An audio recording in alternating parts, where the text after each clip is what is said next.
Tonight, I won't take you beyond the stars, but into the depth where roots remember. We won't follow branches reaching skyward, but the slow, thoughtful motion beneath the soil. Some secrets aren't whispered above, they echo below. Yggdrasil's roots, they say, are tangled not just in earth, but in time, memory, and intentions long forgotten dot there. A single drop of water can think for 1,000 years, and a stray gust might stir the dust of old prophecies. Tonight, we'll listen for the murmurs of the Norns, those who spin the threads of fate with quiet fingertips. Will lean into stories rising from a well buried in forever. Each land has its breath, each silence its shape, and somewhere, beneath a sail, in the middle of the sea, a serpent stirs dot. So dim your light, place your headphones gently dot, and if there's an open window nearby, sit close dot as the whisper from the roots rises upward. We'll slip inward. With it dot, if journeys like this bring you calm, you might consider subscribing. And if you leave a comment with where and when you're listening, who knows? The next story may begin in your dream. Asterisk above the pyramid. Orion's belt hovers exactly where priests once aimed obsidian sight stones, measuring breaths as though air itself might tumble out of tune. Down at ground level, the limestone sweats, a little exhaling all the heat it hoarded during midday, so the flagstones glisten as if brushed with turtle oil. Each block was nudged into place with tools made of harder stone and even harder patience. And archaeologists love to point out that a single platform face absorbs 1 heartbeat of moonlight for every 20 that the high terrace receives, suggesting the structure is quietly inhaling time and ratios nobody has tested since maize was still classified as ambitious grass. A cricket tries a small violin solo near the stairs. The note hangs, considers the acoustics, and is promptly swallowed by the pyramid's long, cooling sigh. Night creatures interpret that sigh as an open curtain. Bats flicker overhead. Leafcutter ants zigzag across the terrace. And you, half visitor and half drowsy placeholder for history, can almost sense the tempo of the jungle shifting to match the pyramid's mathematical hum, slow enough to smooth thought, steady enough to hold dream. Somewhere behind the north, face a doorway no taller than an ocelot's leap, suppresses its echo to welcome tonight's priestly procession. Incense leakages, threads of liquid shadow scented with burning copal curl along the passage ceiling, drawing experimental spirals into which even the most cynical epigraphers would read portents. The priests pad forward barefoot, each heel, placing a whisper into dust so fine it could double as powdered jade. Cotton tunics flicker white against obsidian hallway stones, and macaw feathers clipped behind ears rustle like pages turned in distant archives. If you count footsteps, one custodian in 1935 actually did.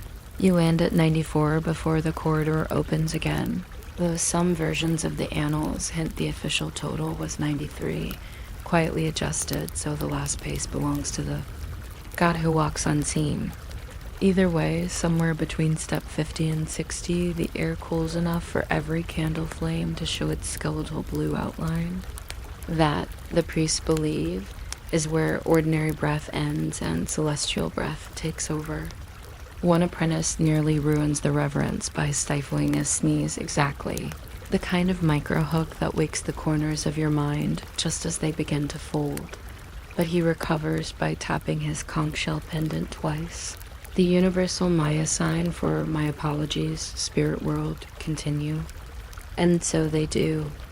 Onward, trays of smoldering resin balance like miniature sunrises, toward a stone arch fringed in stalactites no taller than your quietest regrets. Where the corridor exhales into night again, that night surface smells of water. And old promises because the corridor ends on a balcony carved directly above the sacred cenote. A sinkhole so wide that coins tossed in by tourists today land next to jade beads tossed by priests a millennium ago. Conch shell horns bloom across the water in droning chords slow. A major, then slower, a minor nudging every ripple to vibrate in what mathematicians later identified as golden ratio spacing, though nobody present tonight would dare phrase it that clinically. Chants follow, not melodies, but columns of vowels stacked carefully one atop another until they resemble a hammock for sound itself. The cenote answers by flexing its surface, sending rings of water outward, each ring lazy, ambassador to limestone walls striped with roots that dangle like sleepy harp strings. An archaeologist once lowered a microphone on fishing line to capture these reflections and discovered the cave replies 1.7 seconds after every note, which means your own pulse could hide between call and answer and ride back up unnoticed.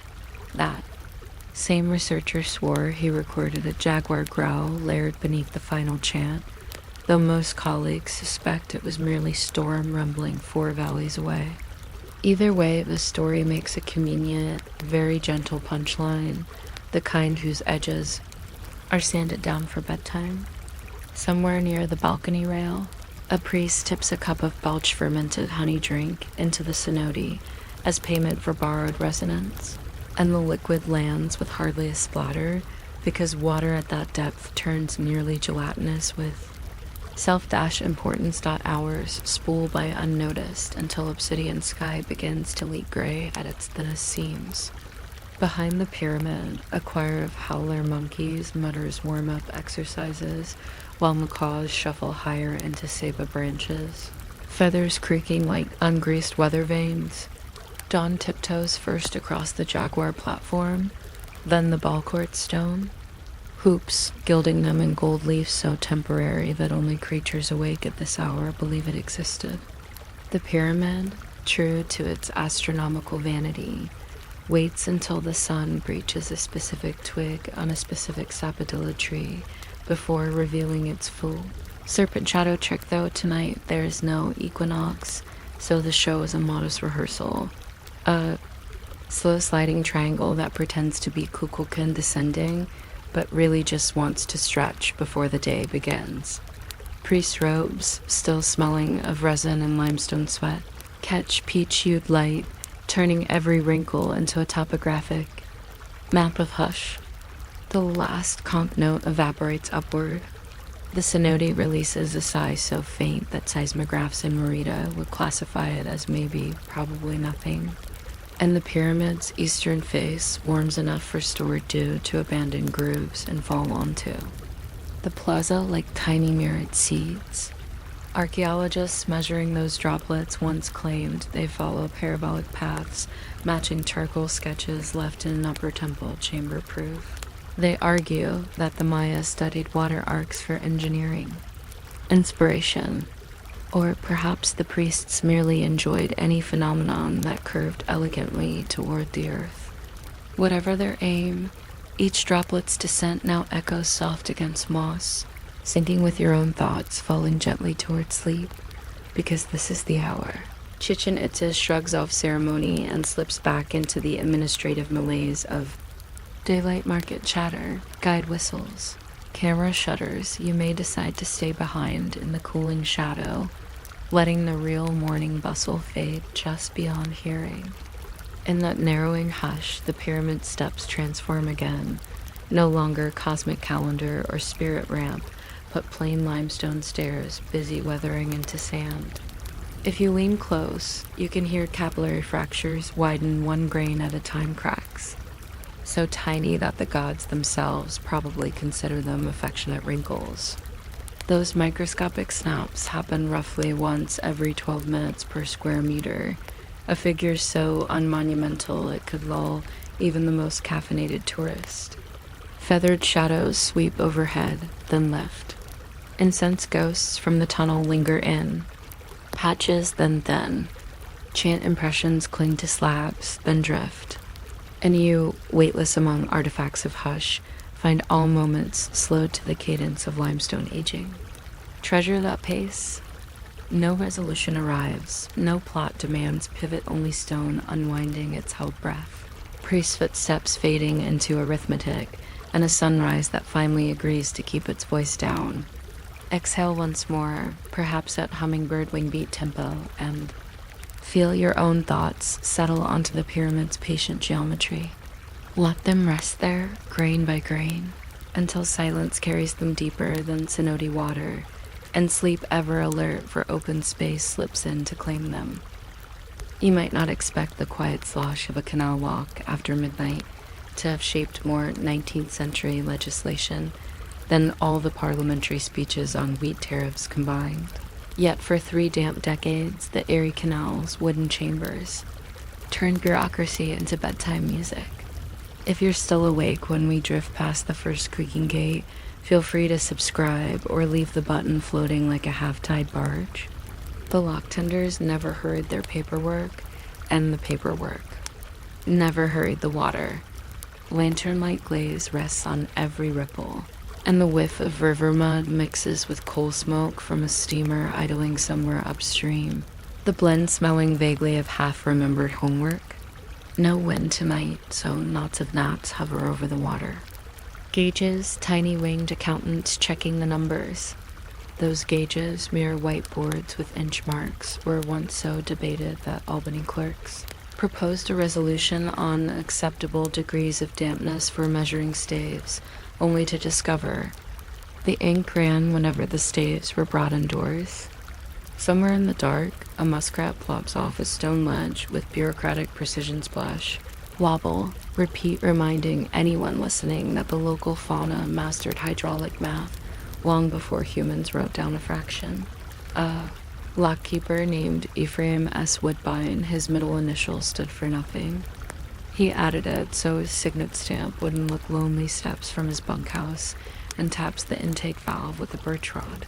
This is how he asks the water the time, according to his granddaughter's diary, because the hiss after tapping is louder when upstream pounds have raised their gates. Tonight the hiss is modest, suggesting 2 barges remain queued at Lock 28, each driver likely cursing the slow seep with language unprintable in toll ledgers. Lantern swings, reflecting through sluice holes and carving jittery constellations onto timbers. First hammered together in 1825, those timbers still leap sap in August, which in turn varnishes the lock's lower bolts, so annual rust inspections often conclude with the phrase, self-oiled by arboreal sentiment.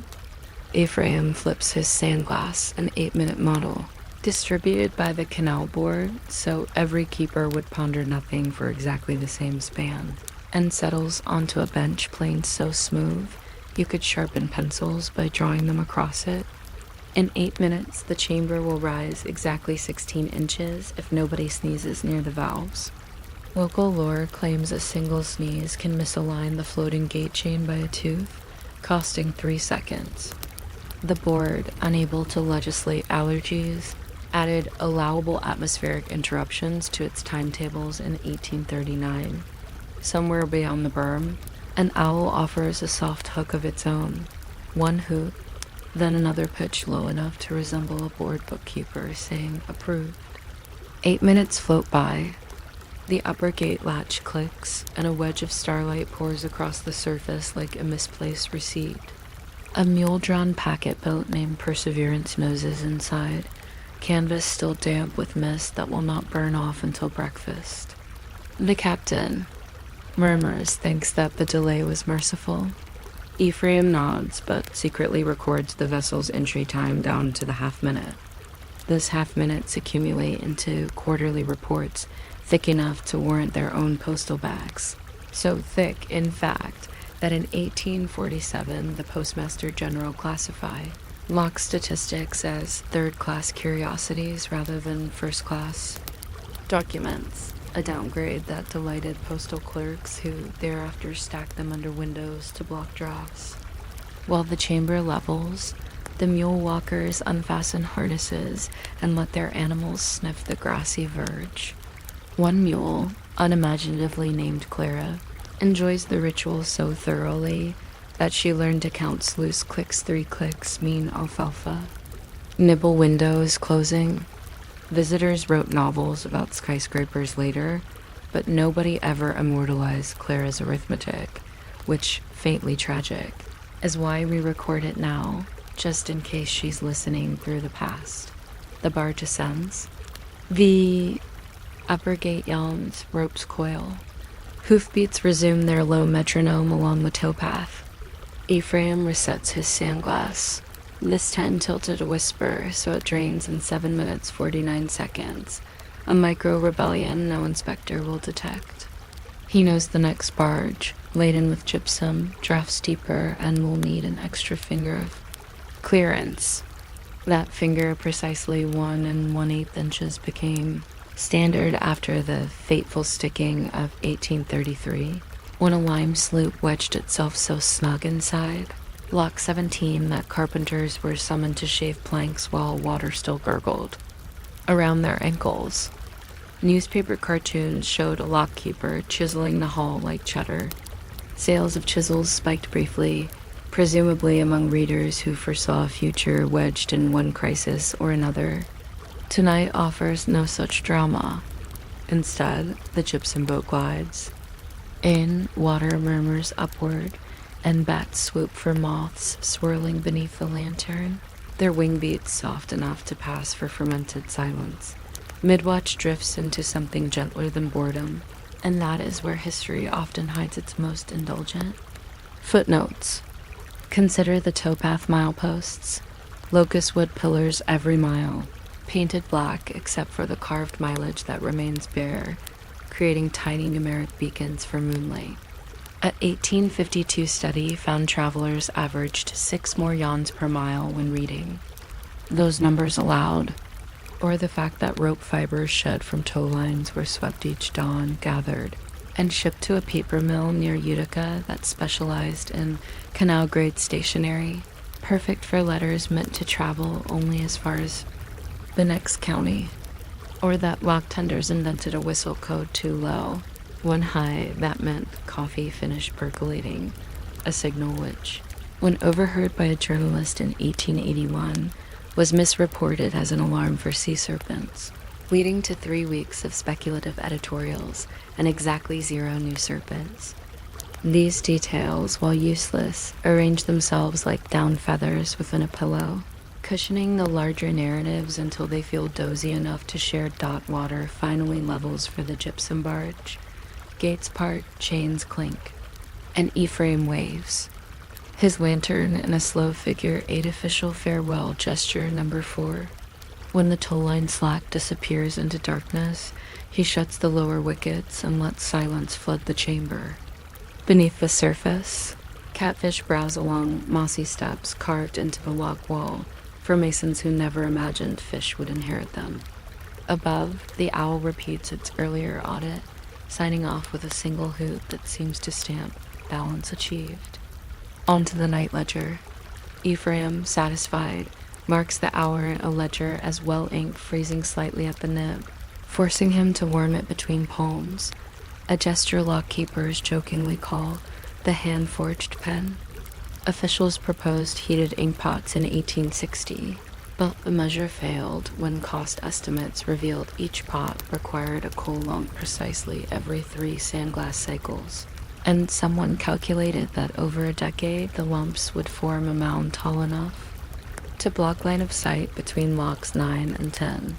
Parliamentarians, tickled by the image, rejected the bill on the grounds that humor should not legislate hardware. Dawn slides its first nickel-colored blade across the horizon.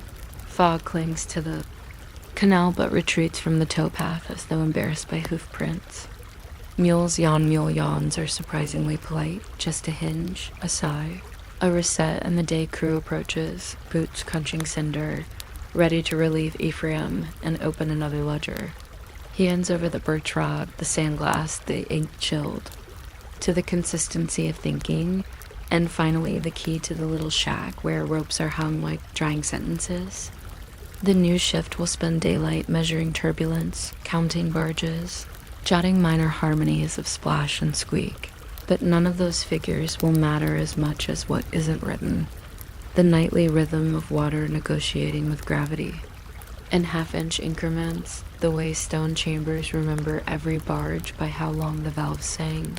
And the small thought that if you listen closely enough, you can hear the locks advising your own pulse to match theirs slow.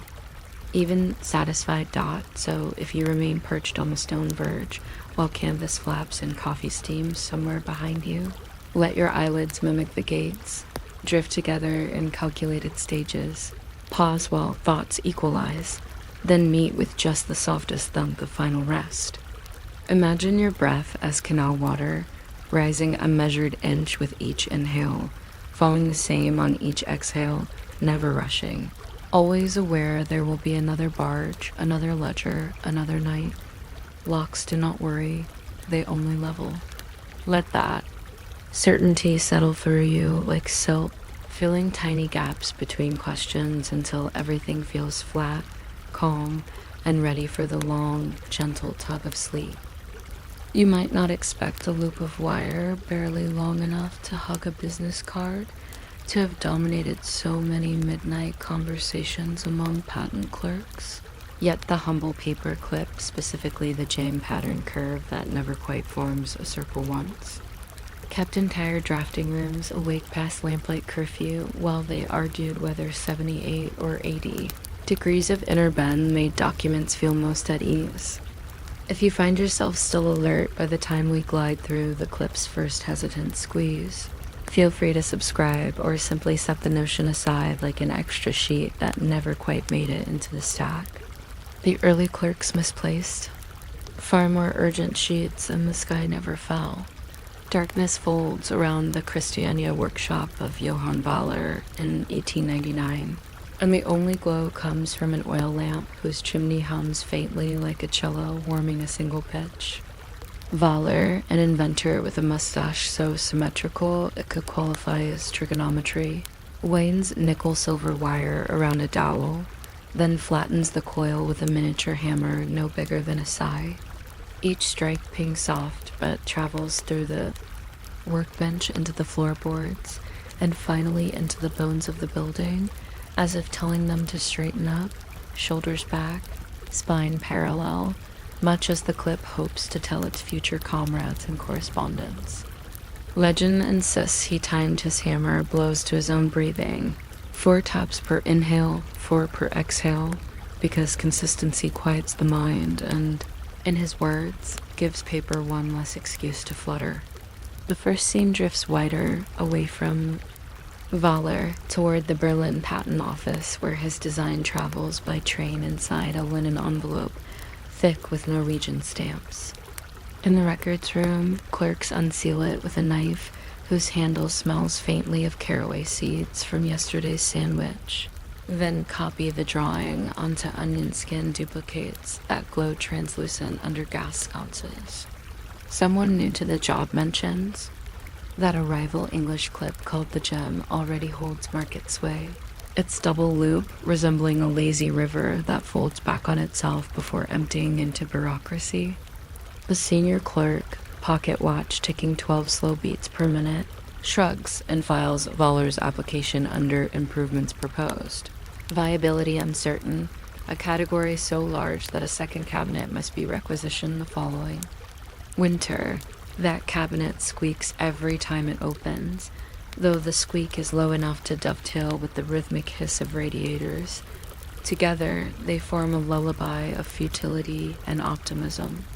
One micro-hook, archivists later discovered a press pilot.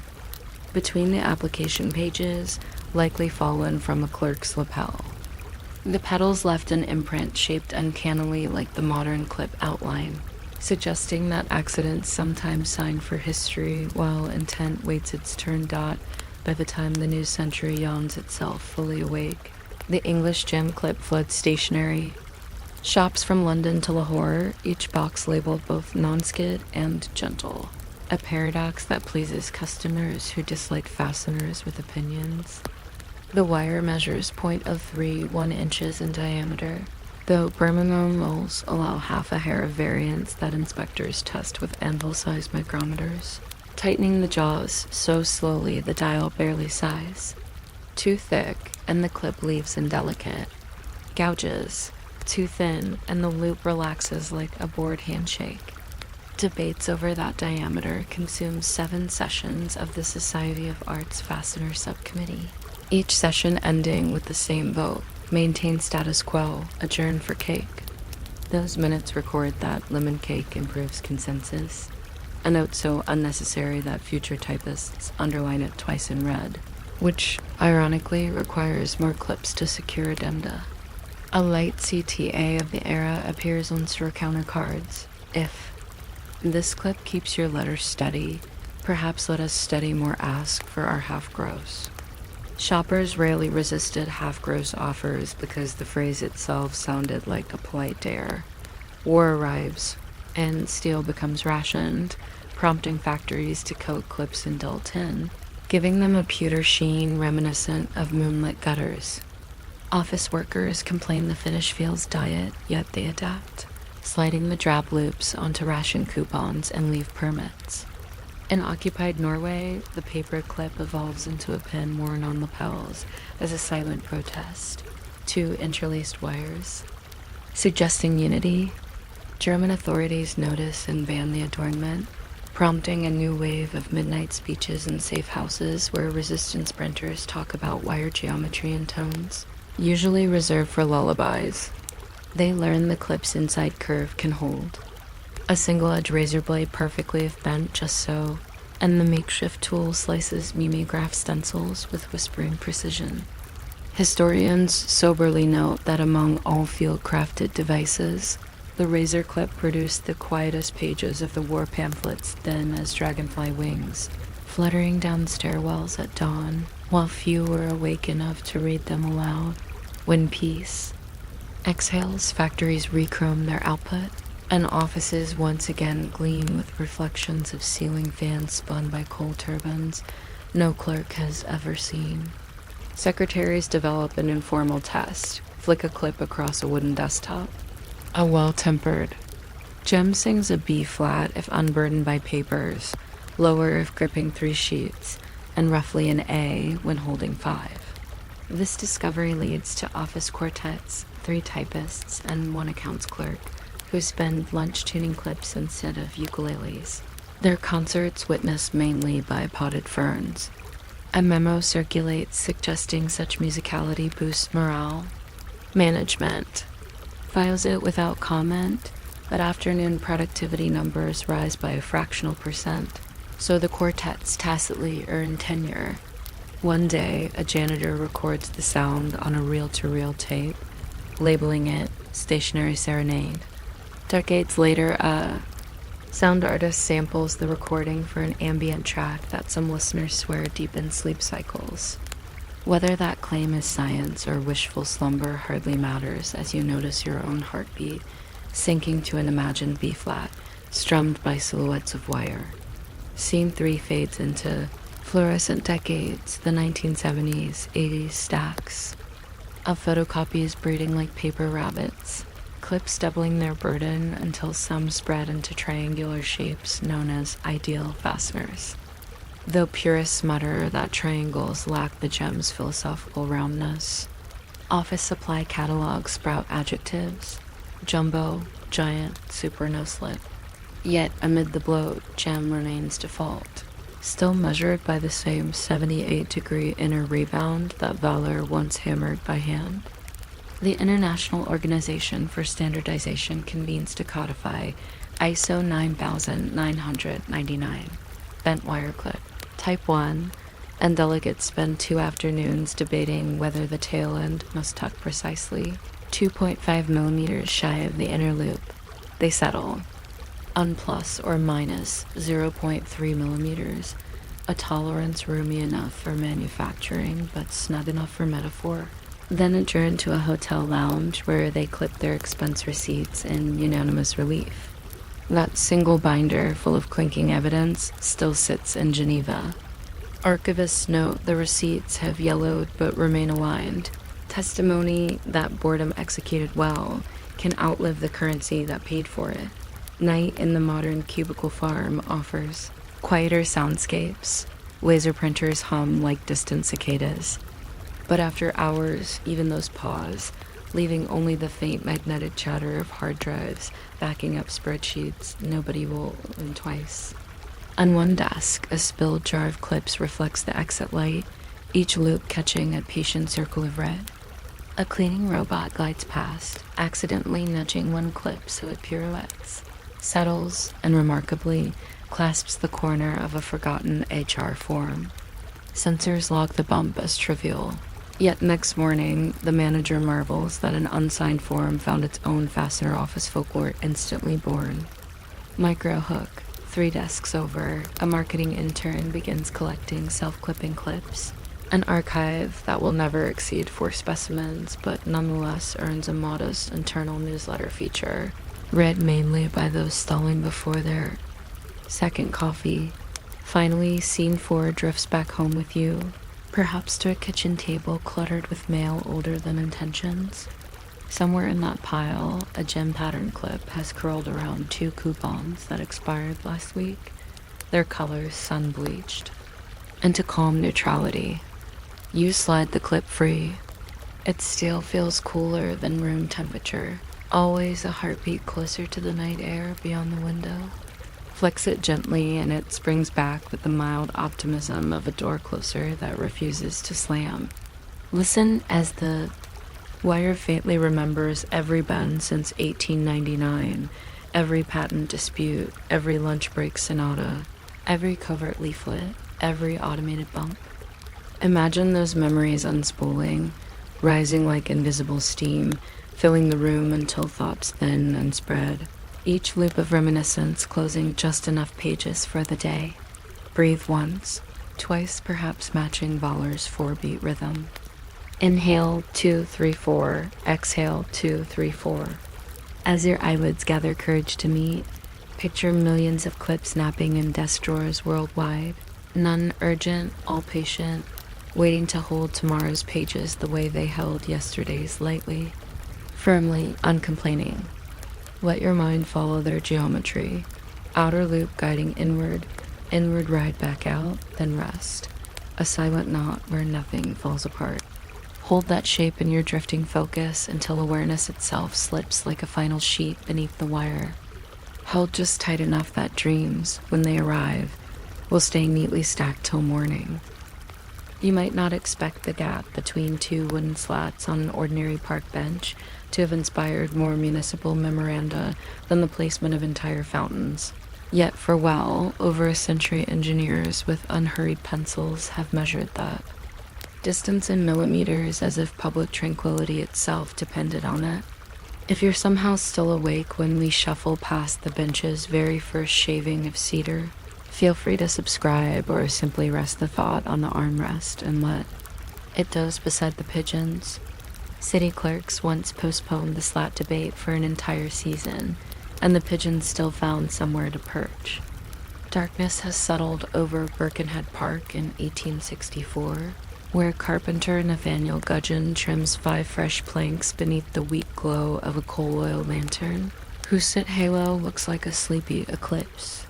He hums the melody of Greensleeves at half speed, claiming the tune keeps his hand plain steady, and each pass of the blade releases ribbons of wood that curl to the gravel like cinnamon peels. His brief was simple. Fashion a seat so considerate that no visiting overcoat would collect splinters, yet so airy that September rain could drain away before the next morning's newspapers arrived.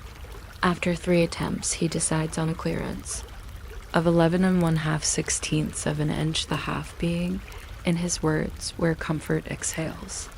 Future surveyors will try and fail to find the arithmetical sense in that 1/2, but tonight it settles onto the blueprint like dew, and the planks accept their fate without protest.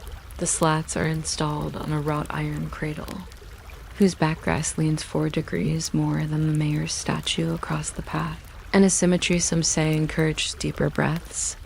Within weeks, the bench hosts courting couples, dozing gardeners, and a terrier named Rufus who chews exactly 1 corner as if testing tensile strength. Observant groundskeepers notice the nibble creates a softer edge than sandpaper ever managed, so they quietly take chisels to the remaining corners after closing hours, standardizing Rufus's contribution. A soft city ordinance follows, unsharp corners henceforth. In the minute book, it sits beneath discussions on duck pond algae, but over time the corner clause will outlive every algal bloom tracked by man.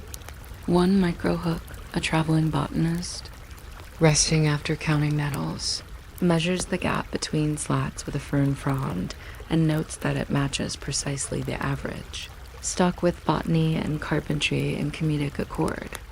His journal later sells at auction for enough pounds to buy several benches, although bidders reportedly skimmed the fern anecdote without smiling. Across the river in Liverpool, the Parks Improvement Board convenes under gaslight that flickers. At roughly 60 breaths per minute, giving deliberations the ambience of a candlelit doze. They receive complaints that ladies' dress hoops sometimes dip below Birkenhead's 11.5/16th gap, collecting dust the shape of crescents. A subcommittee of linen merchants proposes narrowing the interval. A subcommittee of umbrella makers counters that wet cloaks require more drainage, less puddles accumulate under parasols. The debate stalls when an elderly alderman recalls that Romans sat on solid marble, and now civilization crumbled for want of a draft between. Slats. Minutes record polite laughter, after which the chairman recommends a compromise.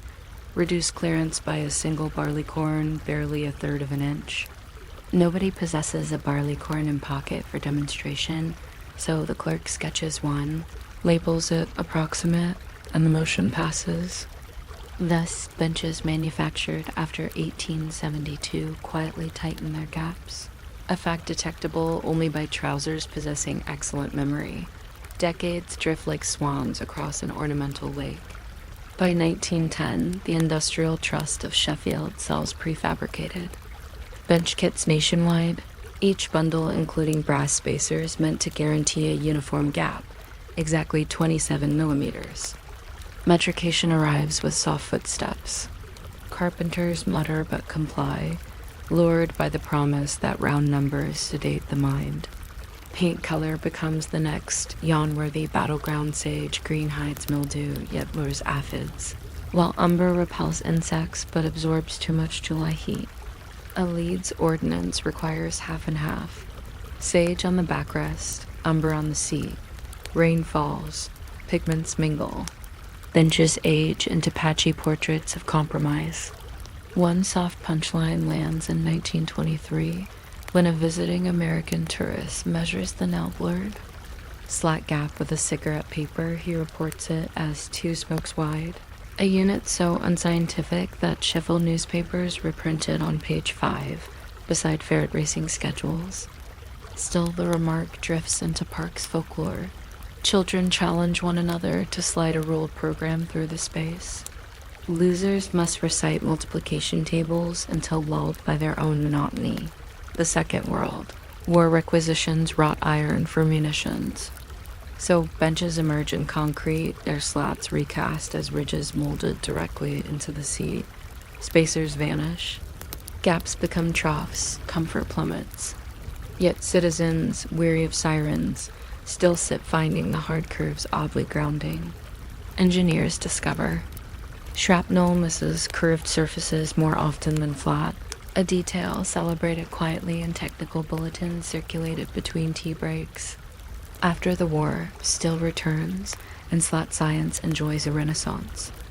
In 1954, the Royal Institute of Public Furniture publishes a 94-page monograph titled Interplank Airflow and Moisture Dispersal, concluding that 23 millimeters maximizes evaporation while minimizing coin loss through cracks.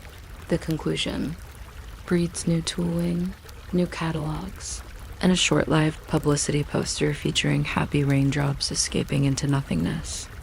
Somewhere in a Cambridge archive, that poster still sleeps, its droplet mascot smiling. Through layers of dust thick enough to close any remaining micro-dash gaps we arrive at the gentle modern present, padding through a twilight park where LED lamps glow like thoughtful fireflies. A jogger slowing to stretch presses one palm to a sleek composite timber bench resistant to rot, to graffiti, perhaps even to nostalgia. The gap between slats is exactly 20 millimeters, set by an EU directive quoting lab research in Bologna, where volunteers sat on sensor-laden prototypes until they nodded off proof enough. Officials said that the design encouraged relaxation.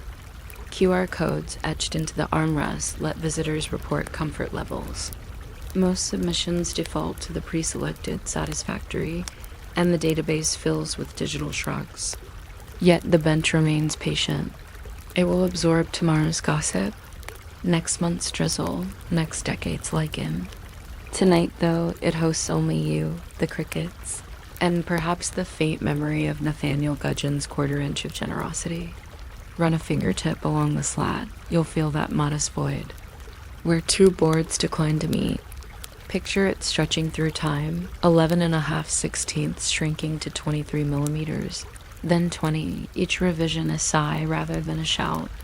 Let your thoughts slip into that space, as light as a barley corn, as thin as a cigarette paper, as adjustable as public patience. When your eyelids finally settle, they will close at precisely the right distance, just far enough apart to let a dream breeze through, yet near enough to keep the daylight out until morning. You might not expect the tiny teeth that separate one postage stamp from the next to have provoked entire nights of quill-chewing debate. Yet in 1854, the British Board of Inland Revenue discovered that deciding how many holes should nibble a single inch of paper could keep clerks awake well past candle-end time. If you're still conscious by the time we drift through the first hesitant puncture, feel free to subscribe though, don't exert yourself. Early postmasters missed far more deadlines than any modern algorithm, and the mail still reached its sleepy destinations. Tonight's lantern glow settles on a perforating trial room in Somerset House, where two brass rollers face each. Other, like polite hedgehogs, and a sheaf of penny reds waits to become politely separated from itself. Click forward. Pens press through dampened paper with the softest purr, a sound halfway between rain on slate and knitting needles deciding to gossip. The foreman coat collar, salted white by gum Arabic dust, counts 20 pins per 2 inches, then tries. 21. Each strip tossed into a wooden tray that smells of both cedar and unmailed apologies. He notes in his ledger that 21 feels anxious, the edges tugging at fingers as if asking too many questions, while 19 lacks ambition, leaving ragged flaps that curl like untrained mustaches.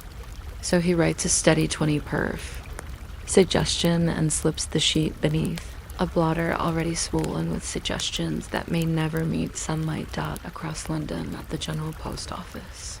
Another foreman leans over a rival machine imported from Dublin whose pins measure half a hair thinner. His group complains the finer holes create a cloud of confetti that floats into teacups, adding unwanted fiber to afternoon refreshment. A clerk, eager to quantify annoyance, spends an hour timing how long each fleck takes to sink. Average, 7 seconds. He files the statistic under aerodynamic miscellany, which later auditors will label charmingly irrelevant. Yet charm has gravity. Engineers invited to observe the test begin factoring confetti drift into ventilation plans, ensuring that future perforators exhale upward rather than outward, sparing future teacups a cotton candy swirl of paper dust. Somewhere between those wafting specks, a soft irony blooms tiny holds, earthed till stamps neatly apart, insist on lingering together in air just long enough to be noticed. Microhook number 1 complete. Your eyelids may register the slow spin of a single fleck, looping like a snowflake with nowhere urgent to land.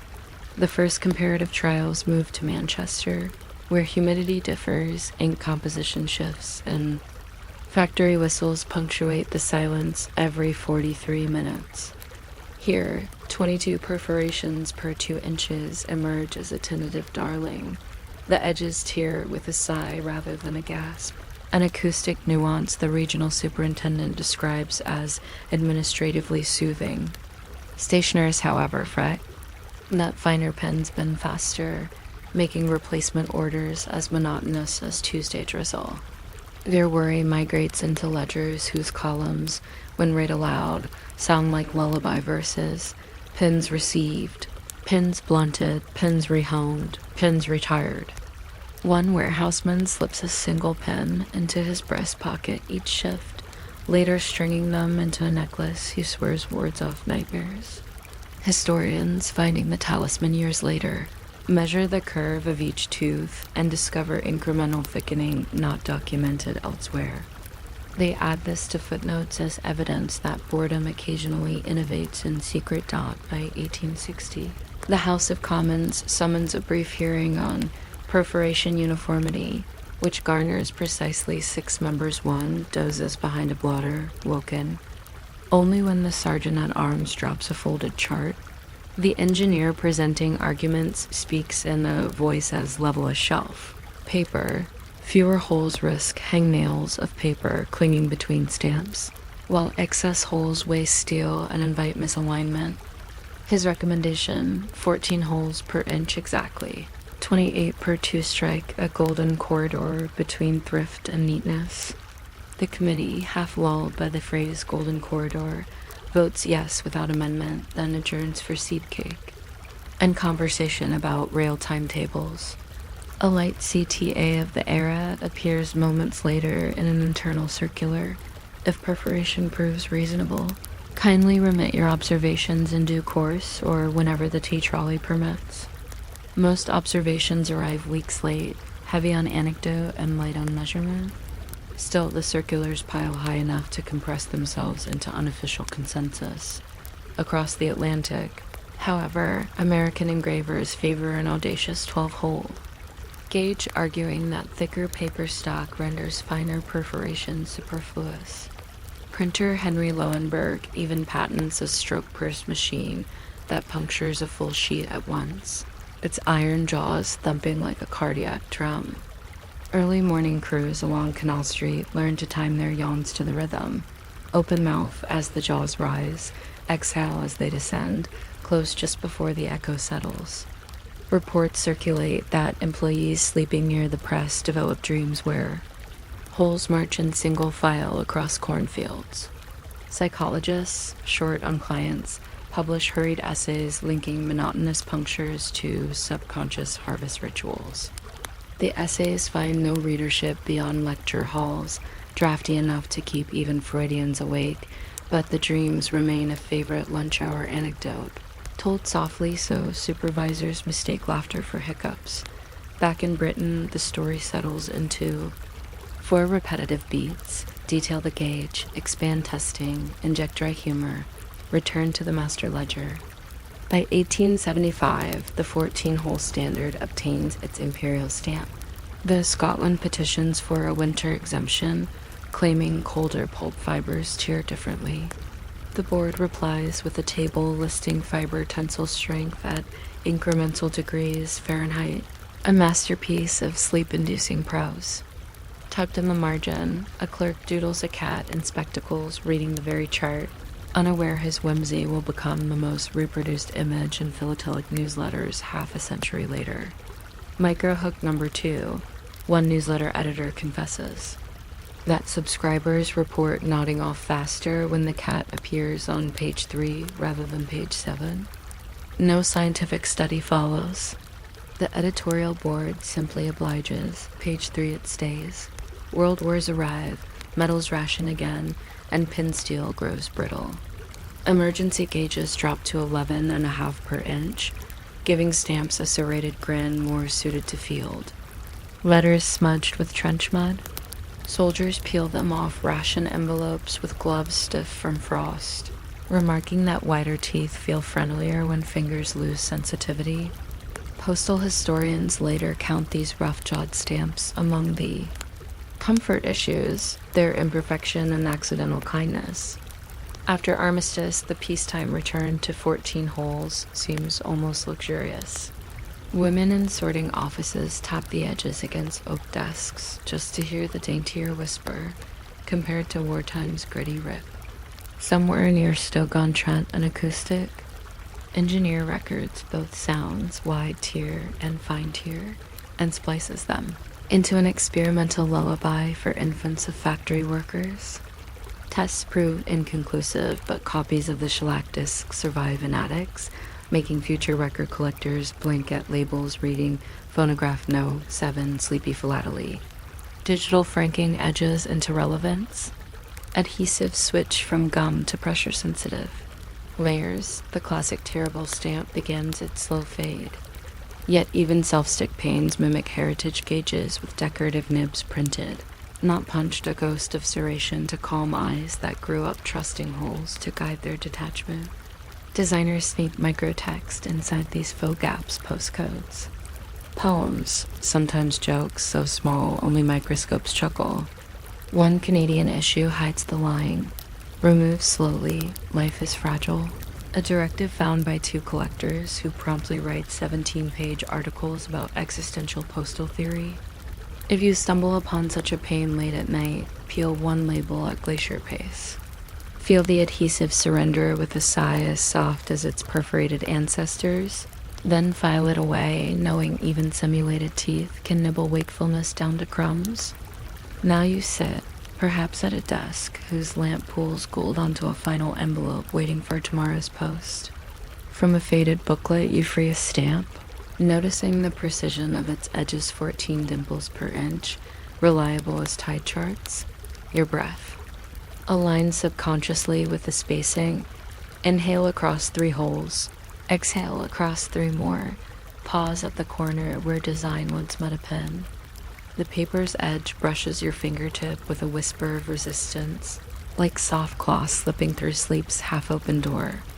Imagine thousands of clerks across the centuries performing this same micro-gesture, thumb here, forefinger there. Gentle tug, and each time the world held together. Letters arrived, invoices sighed, love confessions fluttered onto hallway carpets. No drama, no fireworks, only continuity snugly held by teeth small enough to escape praise. Let your thoughts settle into that tooth-dark rhythm now. Picture a single pen descending through moist paper, meeting a wooden block with a sigh, then lifting, leaving behind a perfect circle of absence. Another pen follows, then another, rows and rows, until an entire sheet is both whole and ready to part.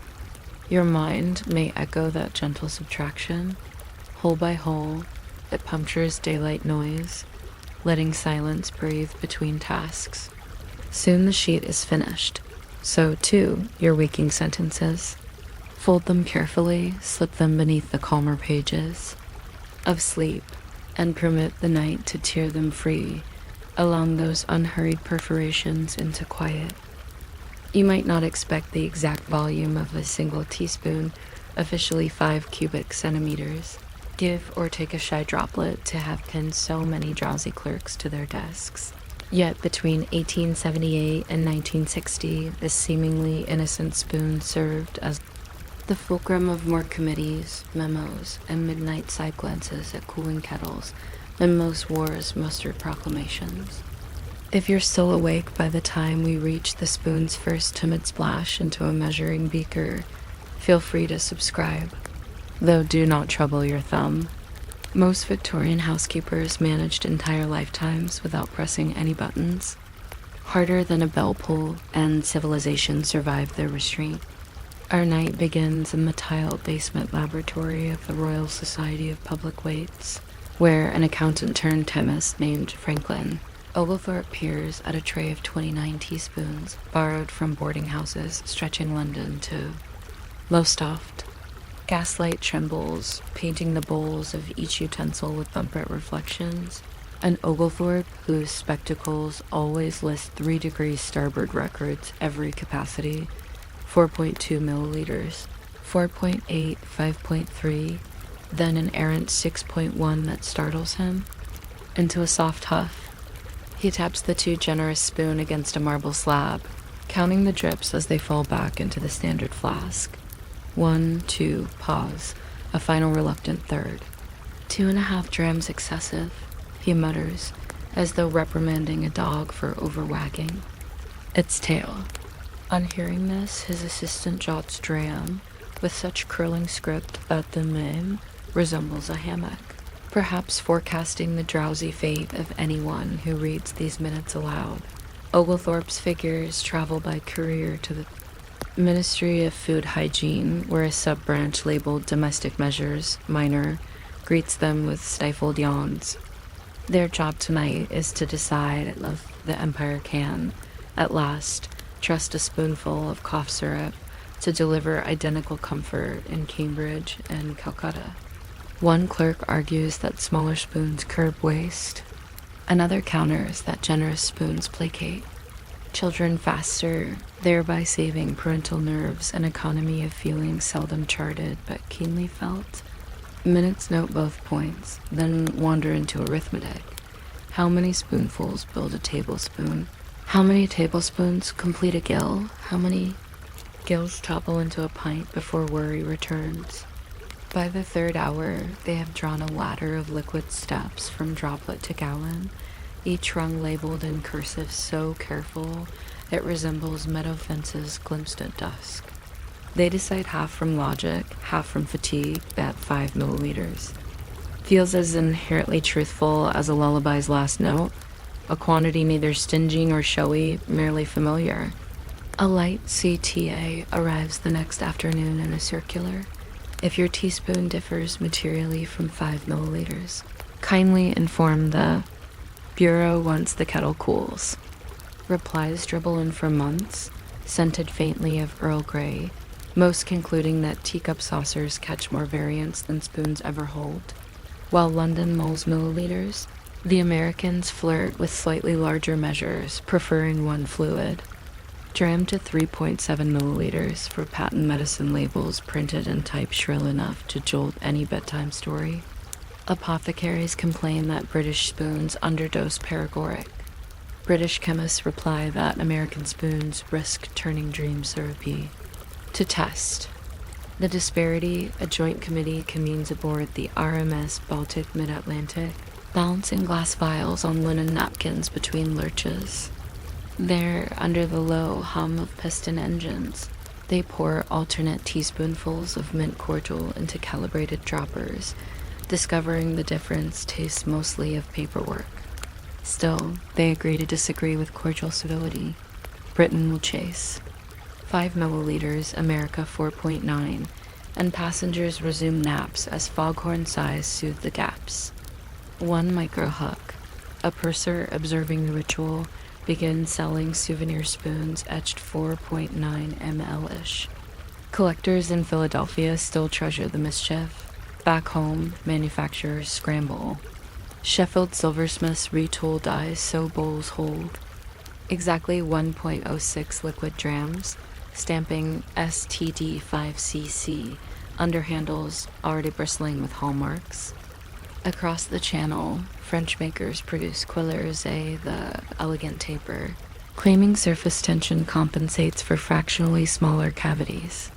A German catalog touts spoons that refuse pessimism because their convex backs catch. An extra bead of broth if tipped by hopeful hands. The International Bureau of Legal Metrology, exasperated, schedules a 1907 summit in Paris. Delegates arrive with suitcases clinking like wind chimes, nickel silver from Norway, electroplate from Ohio, bone-handled curiosities from Bombay. They spend 4 long evenings sipping cooled consomme from each and timing how long warmth lingers on the tongue, a metric no textbook considers but every palate recalls. Result: spoons between 4.8 and 5.2 milliliters win, provided their lips are thin enough to avoid drips that stain mustaches. The mustache clause, inserted by a Belgian with wax tips, passes unanimously after he demonstrates a spot of broth can siphon along a whisker all the way to a clean collar. Decades unspool. Between wars, advertising copywriters christen the measure the nursery spoonful, promising mothers that chemists, milliners, and the moon itself endorse it. Illustrations show cherubs holding golden ladles, exactly 5,000 cubic millimeters deep, because round numbers lull customers into faith. Pharmacists emboss syringes with 1 TSP equals 5 cc, though a shy footnote admits household spoons. Wonder. This wandering becomes crisis in 1943. When penicillin syrup doses vary so widely, soldiers either cough through battles or wander dizzily from too generous gulps. Military medics respond by mailing stamped aluminum spoons to every field. Hospital, each accompanied by a parchment reminding orderlies 1 spoon is command. 2 spoons is curiosity. Pharmacology journals later chart recovery time against spoon compliance, revealing an elegant bell curve whose apex they shade in pastel so readers drift toward nap instead of further questions. The 1960s usher in. Plastic medicine cups marked, stackable, immune to drawer echoes, but the teaspoon measure refuses retirement. Cookbooks cling to it like lullabies to rocking chairs. Weather presenters compare rainfall to teaspoons per garden tile. Space-age dietitians calculate that 8 teaspoons of sugar orbit an average cola, like moons around a sweet planet. Each analogy sends the measure further into cultural furniture, until no one remembers its fussed origins, just the reassuring ring of 2 consonants, tea and spoon appearing as rhythmic as tick-tock, hush now, sleep soon. Micro hooks sprinkle. A Swedish pop song rhymes 5 cc with Next to Me, charting briefly. A puzzle magazine hides spoon silhouettes in maze borders. A late-night DJ signs off. Dreams measured in teaspoons, friends, then fades too. Static softer than teaspoon rain against a saucer. And now, perhaps you stand in a kitchen lit only by fridge glow, seeking nothing more pharmaceutical than a spoon of honey to coax a cough toward quiet. You select a stainless model whose handle hums faint reflections of moon through a window. As you dip and lift, a perfect dome of amber clings inside the bowl exactly, you assume, 5 milliliters deep. The honey's surface shivers, then settles, mirroring your slowed pulse. Remember Oglethorpe's ledger whispering that too much or too little sweetness unsettles the brew. Tonight your spoon scoops equilibrium. Drizzle the gold into tea. Watch ripples calm like meeting minutes concluding. Lift the spoon again, see 1 viscous thread linger, stretching memory of every clerk, chemist, soldier, and mother who trusted this humble cavity to capture just enough. Feel your breath align with its curve. Slow inhale across the rim. Patient exhale through steam dot. Let that rim become a shoreline where thoughts lap without urgency. Each microwave diminishes, tasseling into mirroring glass. Behind eyelids, imagine an endless drawer of identical spoons, softly nesting, bowls whispering bowl, handle touching handle, chorus breathing 555 in a lull consistent as cricket song. Paperwork quiets, confetti settles, stamps snooze in albums. And the spoon, the ordinary, unwavering teaspoon rests on the saucer like a small silver punctuation, signaling sentence complete. Follow its cue, settle, drift, let the night sip. You gently down into sleep, exactly 5 milliliters at a time. You might not expect a mere vertical thread of red ink stationed 1 measured inch from the edge of otherwise innocent paper to have occupied so many midnight arguments. Yet between Victorian ledger rooms and mid-century school boards, the left-hand margin became a polite battlefield where rulers tapped, nibs hovered, and entire pots of tea cooled in contemplative truce. If you're still awake by the time we glide past the very first faint pencil guide scratched onto foolscap, feel free to subscribe or simply let the notion lean against your own margin of attention. The way clerks once leaned damp elbows on fresh folios while numbers marched across columns. In a candlelit counting house of 1842 Liverpool, junior bookkeeper Elias Marchbanks balances a yard-long straight edge atop vellum sheets wider than his impatience, then draws a single graphite line a full inch from the paper's breadth. He believes, with untested devotion, that white space calms agitated sums, leaving room for afterthoughts to pace without bumping into shillings. His colleagues snicker, whispering that such extravagance of emptiness will bankrupt the firm in blank acreage. Yet within weeks, the chief accountant, moved by the surprising neatness, decreased the practice economically palliative, the sort of phrase that lulls protest into a seated yawn.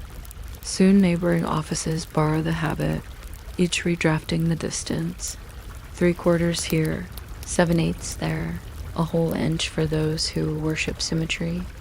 A visiting pencil salesman counts 14 margin widths in one ledger room, and later claims his stock of Cedar's HB stubs increased usage by exactly those wasted sidelines.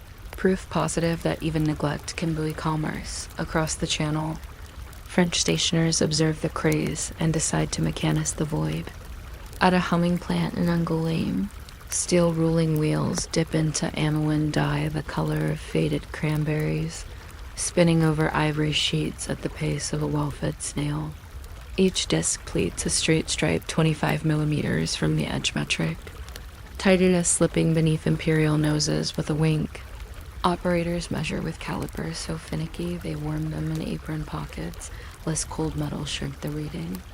One micro-intrigue, a forewoman named Brigitte notes that if the ink trough stands half a millimeter low, the margin line wavers like a thoughtful river. She files a complaint that resembles a romantic poem about commitment, and management raises the trough exactly 2 washers.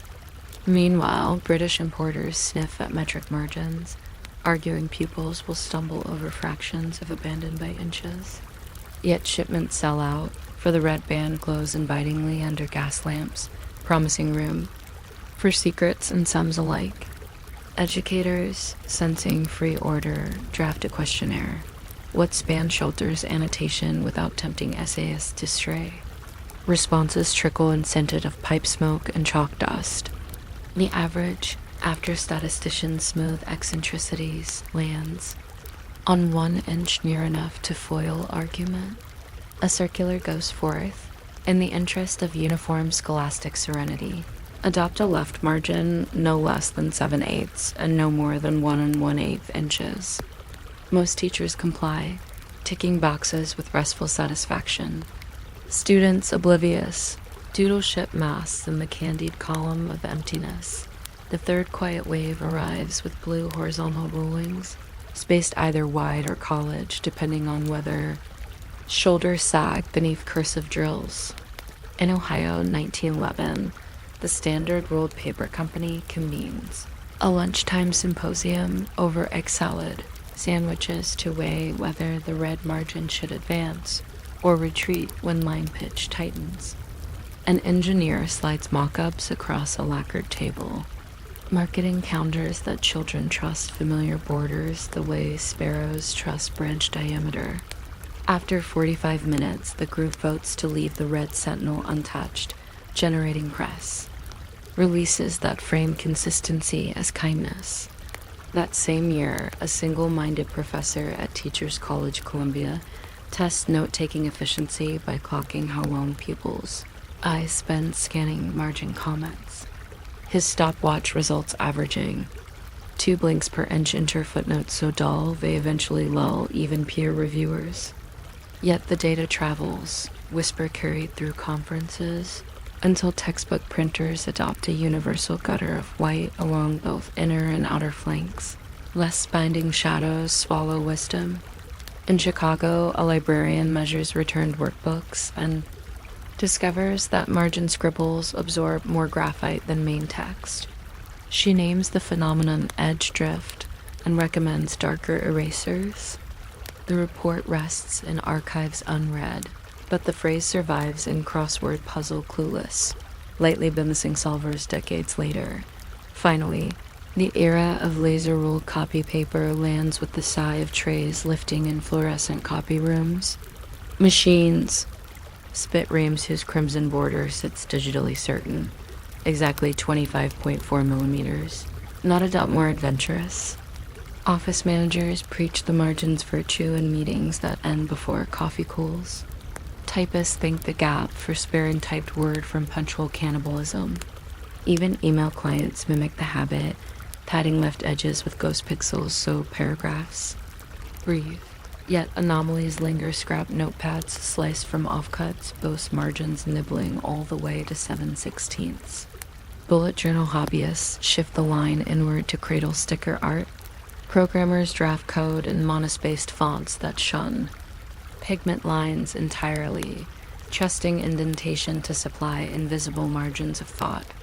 Still, under dorm room desk lamps and commuter train trays, the classic inch endures, pen flick to underscore, highlighter swoop to remind, coffee ring that straddles border but never breaches it. Peel back centuries and Elias Marchbankses. Restless graphite remains, ghosting through generational pulp dot, and now, perhaps, you sit at a maple kitchen table where evening hush pools like ink in a forgotten nib. A pad of ruled paper waits. You uncap a pen that blinks a single glucose-sweet scent of dye. Your first line hovers, then drifts inward, respecting that thin red thread as if it carries a low electric hum. Breathe along the margins with inhale. Counting half an inch, exhale the other half and sense thoughts easing into lanes pre-cleared for them. Notice how the untouched column glows faintly, lighter than the rest. An alleyway for side musings, grocery ticks, half rhymes. Let your ideas float there, unhurried, like dust motes choosing seats. In that slender field of nothing lives every pause clerks ever took, every after-class note, every whisper of "don't forget," penned between bells. Allow those whispers to pile softly, paper upon paper, until the stack's weight presses eyelids toward closure. Margins do not demand conclusions, they cradle them. Rest your pen, fold the page, and lean into the red ink quiet one measure. Inch of courtesy wide enough to hold the beginnings of sleep. You might not expect the soft pink nub perched atop an ordinary pencil so modest it wears a little aluminium collar like a shy cravat to have sparked committees, catalogs, and complaints thick enough to smother even the liveliest daydreams. Yet for nearly 2 centuries, the humble eraser tip has coaxed manufacturers into midnight vigils over questions as fine-grained as the crumbs it leaves behind. If you're still awake by the time we drift through the first cautious dab of rubber onto paper, feel free to subscribe, or let the notion rest beside your own half-finished notes, the way copyists once rested trembling wrists against blotting pads while their erasers sat waiting. Unassuming, ready to soothe the next mistake, our night opens in 1858 at a lamplit workbench in Lowell, Massachusetts, where stationery merchant Hyman Lipman presses a sliver of vulcanized rubber into the hollowed end of a cedar pencil. He chooses rubber, the pink of a sunrise he scarcely sees because dawn generally finds him still registering patent forms. The color, however, comes not from romantic symbolism, but ground pumice mixed to act grit. Lipman tests his invention on ledger scrap one delicate stroke, then a rub, small spirals of eraser dust curling like lazy caterpillars onto his sleeve. Satisfied, he writes a second time just to erase again, mesmerized as the graphite lifts, as quietly as breath fog fading from glass. Microhook number 1. He times how long the eraser squeaks over a single looped O, noting in his pocket diary that 2 seconds of gentle friction remove 1 second of prior impatience. The ratio pleases him. He files for the first American pencil with eraser patent, believing the world will applaud the marriage of foresight and forgiveness dot across the Atlantic. English pencil giant John Thoreau, cousin to the transcendental. Henry sniffs at the novelty. Surely proper clerks needn't affix correction so brazenly to creativity. Nevertheless, curiosity trumps pride. And by 1862, London warehouses tinker with detachable rubber points, offered in 3 degrees of softness, gentle, moderate, and vigorous, printed in copperplate on small tins that jingle in shipping. Crates like subdued castanets. Early purchasers complain that the gentle grade smears rather than erases on damp autumn mornings. Moderate crumbles into confetti. Vigorous bites straight through foolscap if impatience guides the hand. A subcommittee of the Society for the Encouragement of Arts convenes under gas lamps to address the crisis. Sipping tepid tea between trials, minutes reveal an earnest debate over whether erosion or abrasion should dominate the act of rescission. They settle, after much chin-tapping, on a compromise. Add trace pumice for bite, but soften with lampblack to keep tears at bay. Vote passes with so little enthusiasm that the chairman's tap of gavel sounds like a yawn carved into wood. Manufacturers soon learn that every batch of rubber carries its own moodsome bounce. Some sulk, some cling to paper like toddlers. To trouser legs, chemists introduce sulfur cross-linking in precise seconds. 10 cures yield springy optimism. 13 breeds brittle melancholy. 12, they declare, hits a soporific sweet spot. In Nuremberg, a factory floor supervisor named Greta Huber devises a whistle pattern, too short, one long, to signal the moment a vat of latex reaches drowsy perfection. Workers, ears trained like house cats, move paddle mixers in near silence apart from that lullaby of whistles. And eraser stubs born from those shifts later earn the nickname Hubersnooze, praised in quiet corners of drafting departments. From Oslo to OMSK. Meanwhile, in schoolhouses, children discover eraser caps double as makeshift catapults for rolled paper pellets. Disappointed teachers petition suppliers for sturdier ferrules, resulting in a thicker crimp that leaves neat starburst impressions when nervously chewed. Dentists, noting an uptick in rubber-flecked molars, publish reminders that erasers contain no dietary virtue. Their pamphlets cite trace sulfur as flavor only anxiety could desire.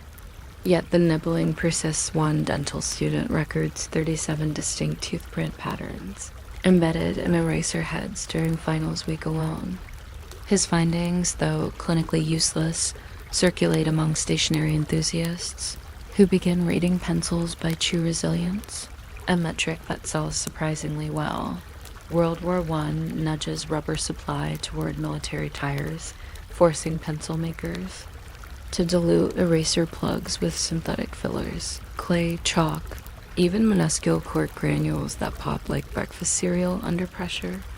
Soldiers in trenches write letters home, discovering their pencil tops now smudge more than erase. Some adapt by licking the eraser, first a folk remedy that creates sticky gray ghosts of words rather than removing them. One microhook, a sapper, names these ghosts pencil phantoms, sketching a comic strip where they haunt misspelled trenches until corrected. Archivists later find the strip folded inside a paybook, edges rubbed so thin only half the punchlines survive, which somehow suits the topic. Interwar decades usher in the Goldilocks era of erasers. Factories test durometers, measuring the sure hardness of stubs the way pastry cooks test dough elasticity. Charts bloom in pastel, mapping softness against ambient humidity. Ideal erasing requires a rubber hardness of 50 short A at 65% relative humidity, though editors in arid Denver claim success at 42 short A under ceiling. Fans. Engineers propose vented ferrules to equalize climate. Marketers veto the idea holes look untidy. Instead, adverts preach the mantra, clean in 3 strokes. An optimistic claim illustrated by cartoon notebooks sprouting daisies, where errors once lay. School inspectors sponsor stopwatch trials. Average erasure time settles around 5.2 seconds per line, but children soon learn to shake shavings onto the floor mid-test, providing janitors with a crunchy record of national spelling proficiency. Then comes polymer replacement. In 1956, a Japanese chemist, Seiichi Kato, concocts a vinyl chloride eraser soft as marshmallow under pressure, yet less prone to crumble. Early samples arrive in translucent pastels mint, peach, seafoam lacking the iconic lipstick pink that previous centuries accepted as default. Pundits worry. Teachers marvel. Children trade shavings like snow. These plastic erasers, however, resist standard ferrules, so pencil tips revert to classic rubber while standalone blocks ascend to desktop stardom. One optimistic Swiss designer even molds erasers into miniature dachshunds, encouraging users to walk away mistakes. The novelty lasts one fiscal quarter, long enough for clerks to stage tiny leash parades across ledgers, then lapses when noses stab off under scrutiny. By the 1970s, feral erasers face a fresh dilemma. Photocopiers, graphite specks, once quietly brushed aside, now appear as shadowy smudges on duplicated pages. Office supply catalogs tout dust-free erasers whose crumbs coil into noodles easy to pick away. Analysts calculate crumb length distribution, discovering the most soothing noodles measure exactly 5 millimeters. Shorter fails to satisfy, longer feels reckless. Packaging shifts to whispery grays and pale blues, colors research claims.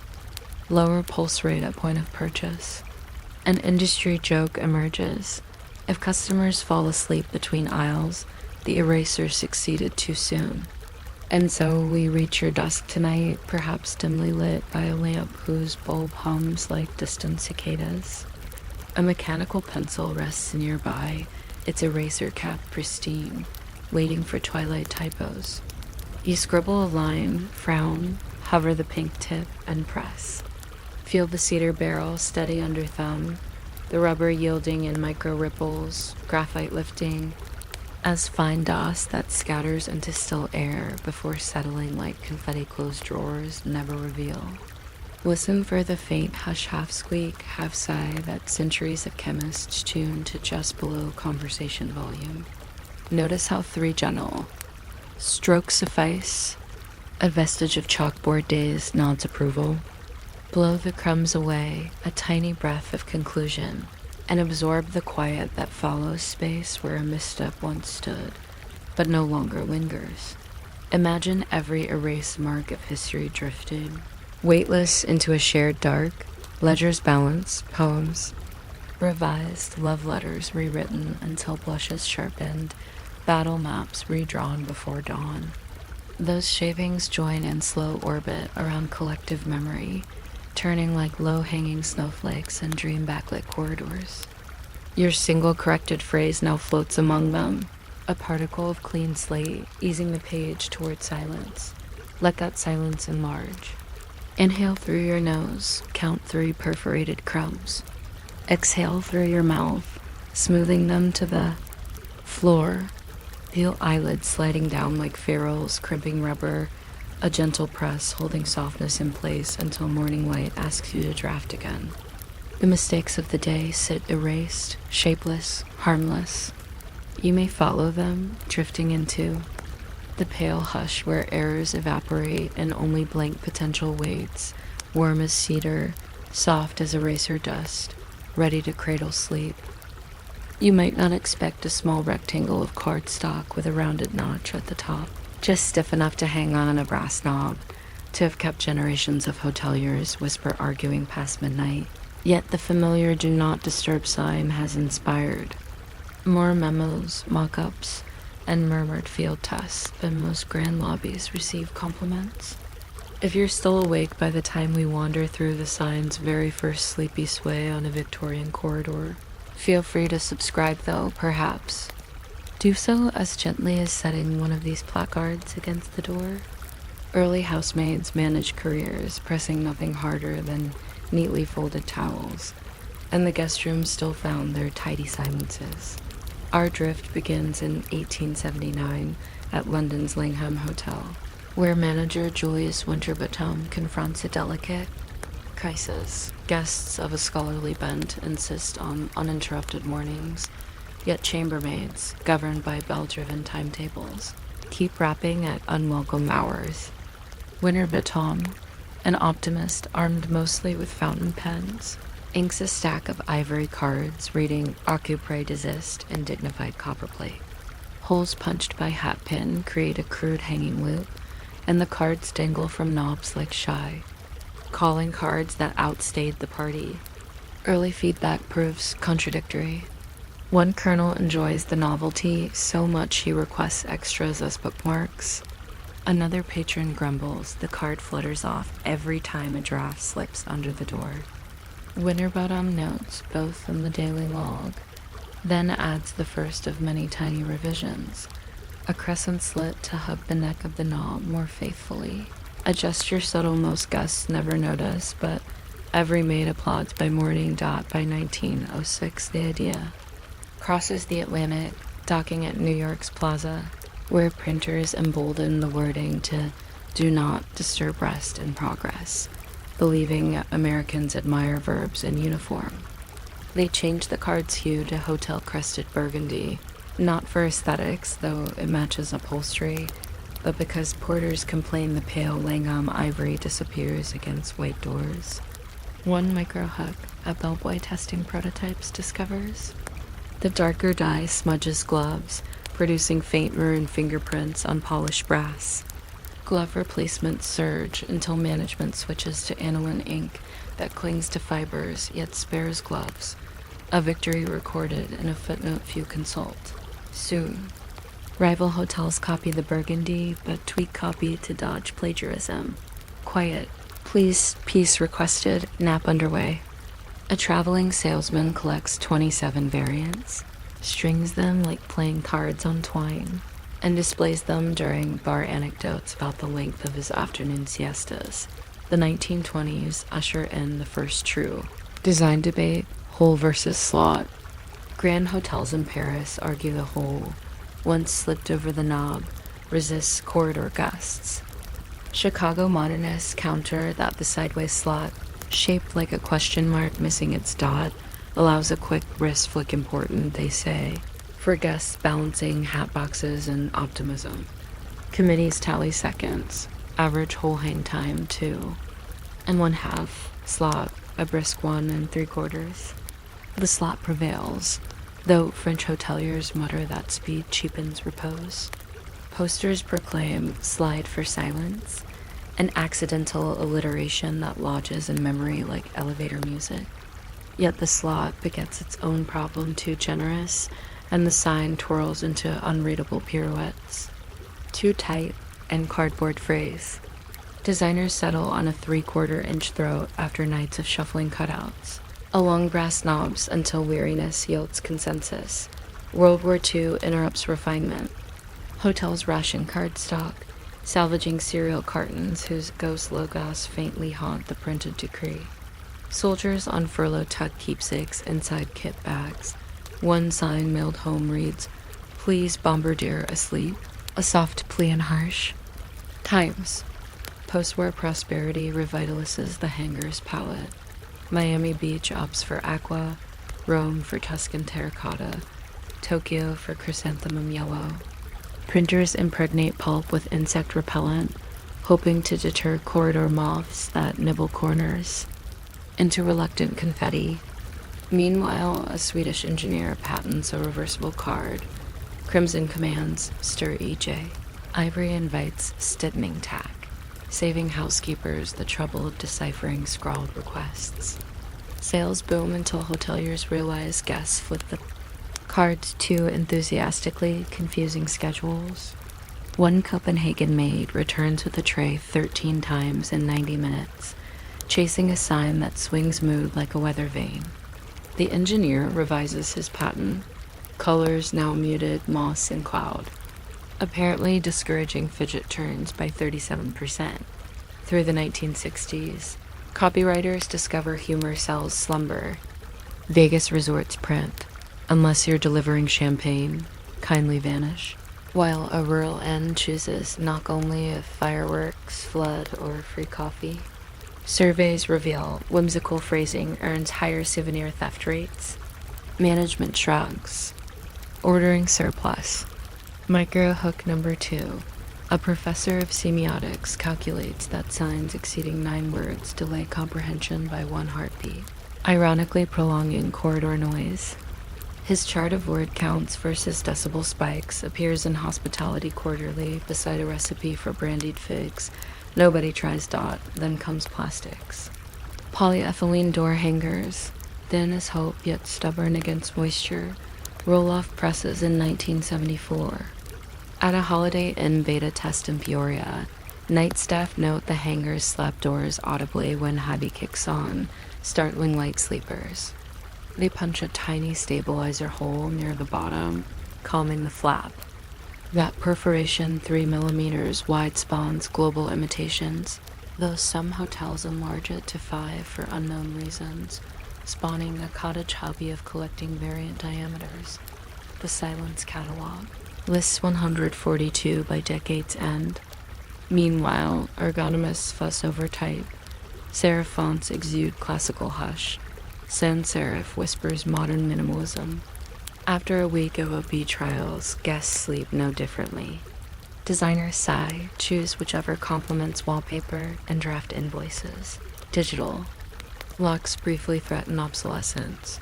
Tablets promise virtual privacy indicators glowing red outside the door. Yet focus groups confess nostalgia for tangible signs.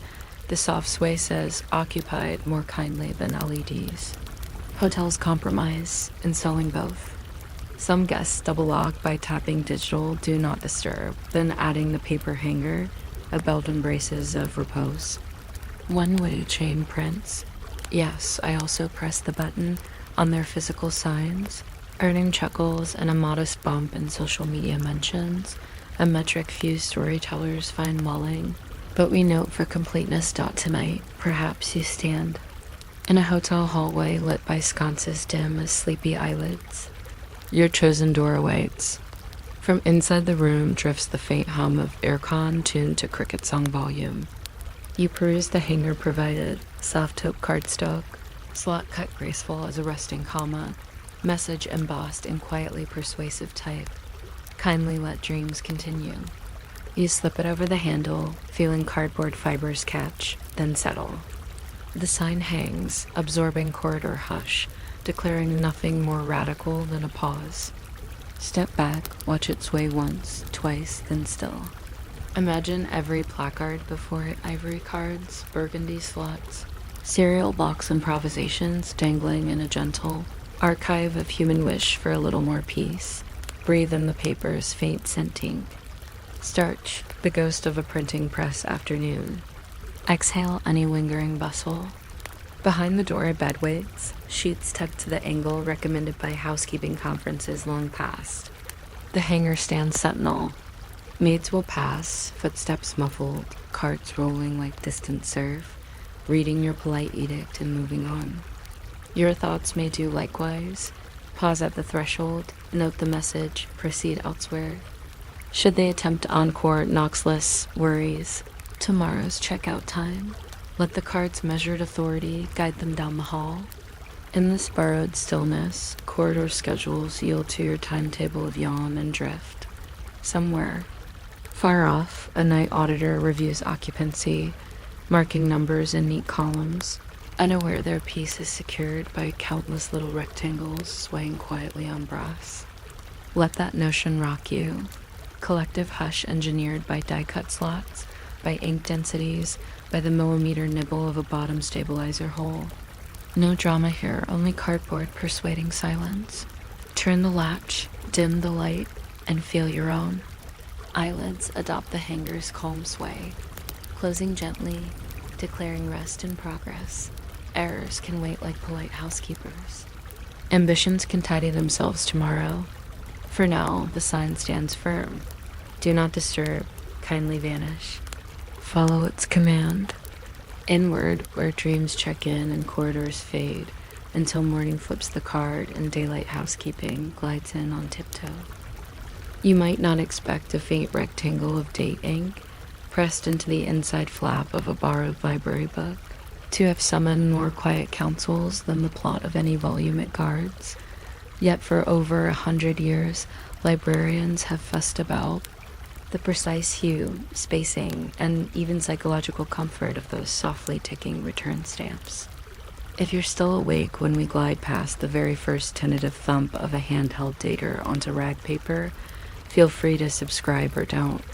Early catalogers postponed entire card file drawers without touching a single lever, and the Shelves carried on shelving just fine. It begins in a soot-dusted reading room of 1893 Boston, where circulation clerk Mildred Eames has a brass-case time stamper the size of a teacup. She lowers it onto a loose flyleaf with near-ceremonial slowness, leaving Jan 17, 1893 in violet aniline that smells oddly of winter violets, left too long in tin vases.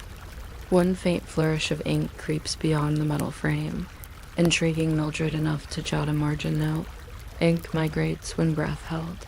She exhales the next imprint, discovers crisper edges, and thereby coins the first rule of due date. Etiquette. Breathe normally, lest the book feel your tension. Within weeks, other staff mimic her cadence. The stamp room acquires an orchestral rhythm: lift, breathe, press, exhale. Every 4 counts. A lullaby performed on cloth-bound stages. Readers rarely see the choreography, but they sense its outcome. Dates aligned as neatly as stair-steps leading thought toward tomorrow. Dot across the Atlantic, the Bodleian prefers vermilion. Claiming red ink rouses scholarly vigilance, but a German. Chemist warns that early mercuric pigments ghost through pages like shy lantern slides. So Oxford splits the difference: maroon, warmer than alarm, cooler than accusation. Somewhere between those hues, a subcommittee argues about line spacing inside the stamp grid. 1 inch invites slack borrowing. 1/2 inch risks claustrophobic. Chronology. They settle on 3/4, a compromise Mildred would applaud. Printers engrave dater wheels with that gap baked into rubber ribs. And soon presses grind out hundreds of devices whose tiny teeth count exactly 28 ridges around the month, ring February plus forgiveness. Someone quips .scene drifts. West again to Kansas City, 1910, where card pocket placement ignites a surprisingly polite storm. Should the pocket perch on the back hover easy for clerks, bothersome for lap readers, or hide inside the front board convenient for borrowers, tricky for paste drying? Tests involve stopwatches and knees. Volunteers perch on straight back. Chairs, timing how long a card can be extracted without the book slipping. Results cluster in sleepy median ranges. Committees yawn, vote for the front and side pocket, declare victory at 11 minutes past 9, and adjourn for wheat cake breakfast. Yet one microhook persists. A janitor measuring glue drip finds the adhesive footprint resembles a small continent whose coastline recedes 1 millimeter per year of handling. His sketch of the phenomenon, filed and forgotten, surfaces decades later to amuse preservationists who swear they can date a pocket's birth by shoreline alone. Ink technology modernizes during World War II when ration books demand fast dry. Formulas. Librarians adopt quickset blacks laced with alcohol. Stamps now whisper a tiny hiss as solvent flashes away, a sound likened to moth wings folding. Borrowers complain the aroma hints at cough syrup, but shortages leave no choice. Clever. Borrowers discover a light rub of breadcrumb erases still damp figures. This loophole spawns an ethics bulletin titled Flowery Mischief and the Trust of Letters, shelved under ephemera but read aloud during lunch, until laughter files it under folklore. Post-war prosperity ushers in the blue. Period cyanine dyes promise legibility without grimness. Tests show blue fades slower under fluorescent tubes, yet curious children wield magnifiers, hypnotized by the way fibers sip pigment along capillary highways. A junior librarian in Perth records that pupils staring 10 seconds at a fresh blue. Stamp blink at precisely the same instant, as though the ink choreographs eyelids. Her thesis, submitted half-heartedly, claims chromatic unity encouraged timely returns. Examiners, half asleep, award a modest distinction and shelve the study. Between volumes on sheep husbandry, automation tiptoes in with punch cards. In Cleveland, 1967, the date due autoblocker rolls onto desks. A gray box. a red button, and an emergent clack that drills 11 miniature perforations forming numbers you can read by braille or glance.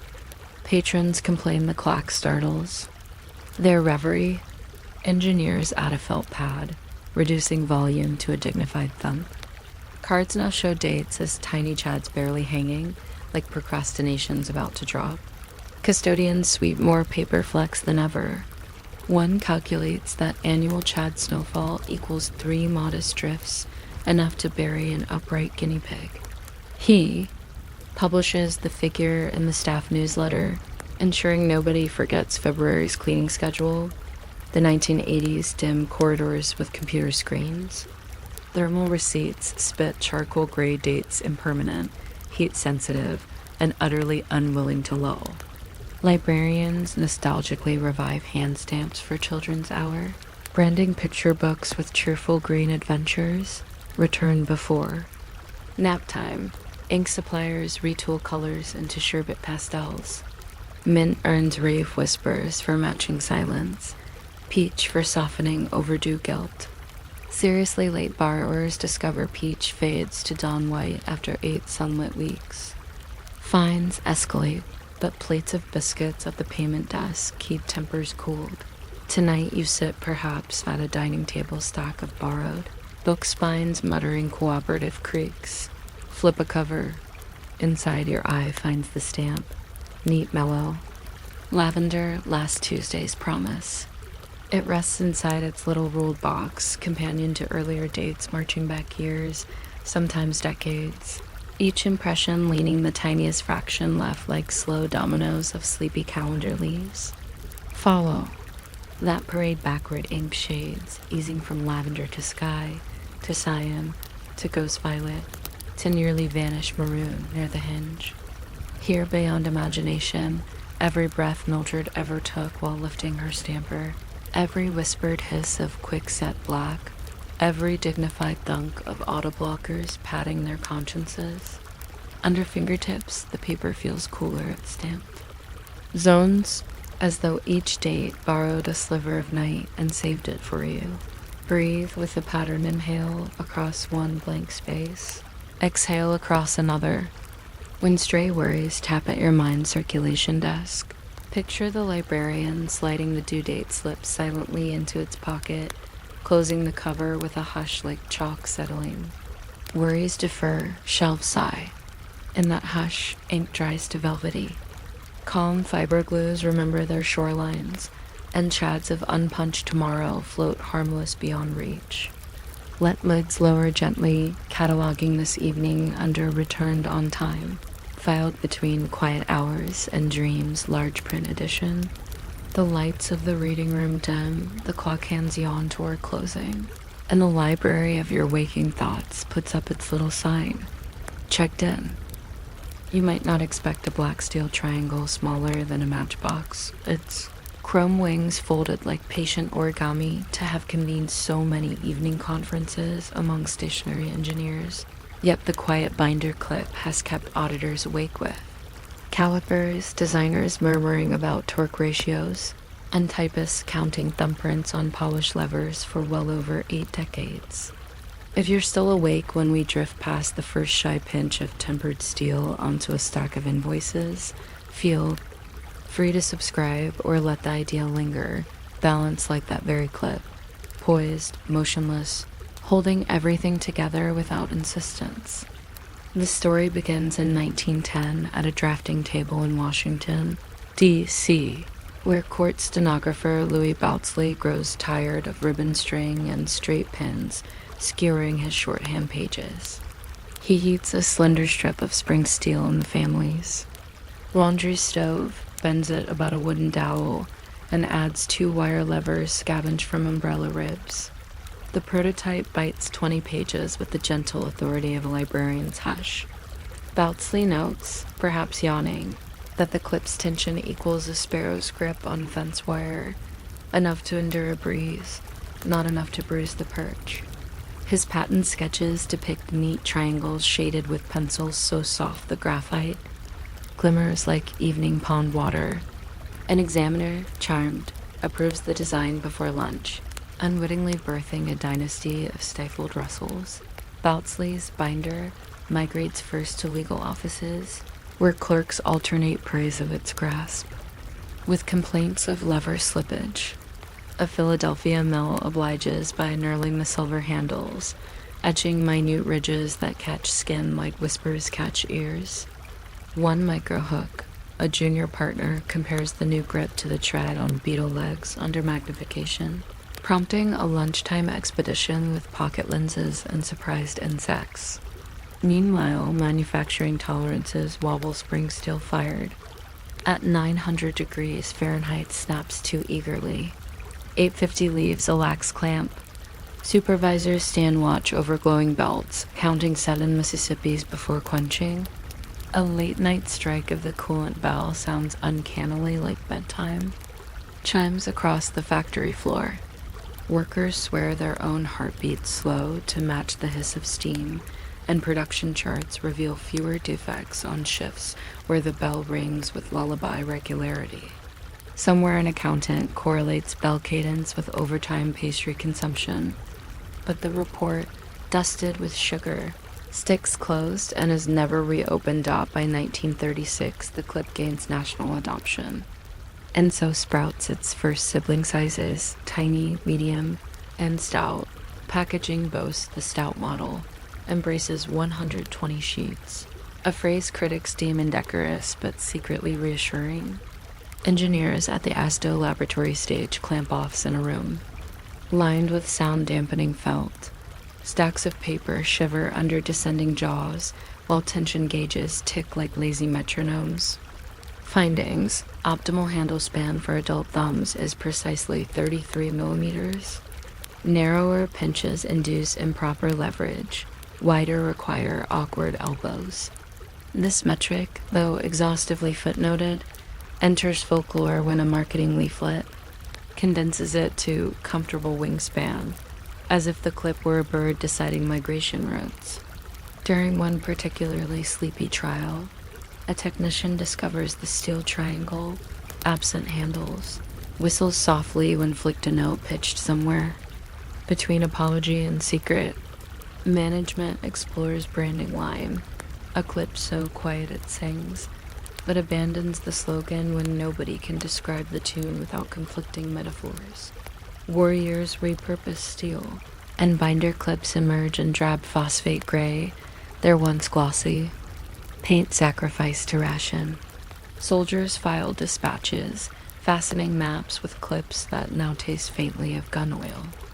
Some bend the handles outward to fashion improvised stands for razor mirrors. Field manuals record this as clip binder type B, also useful for hygiene.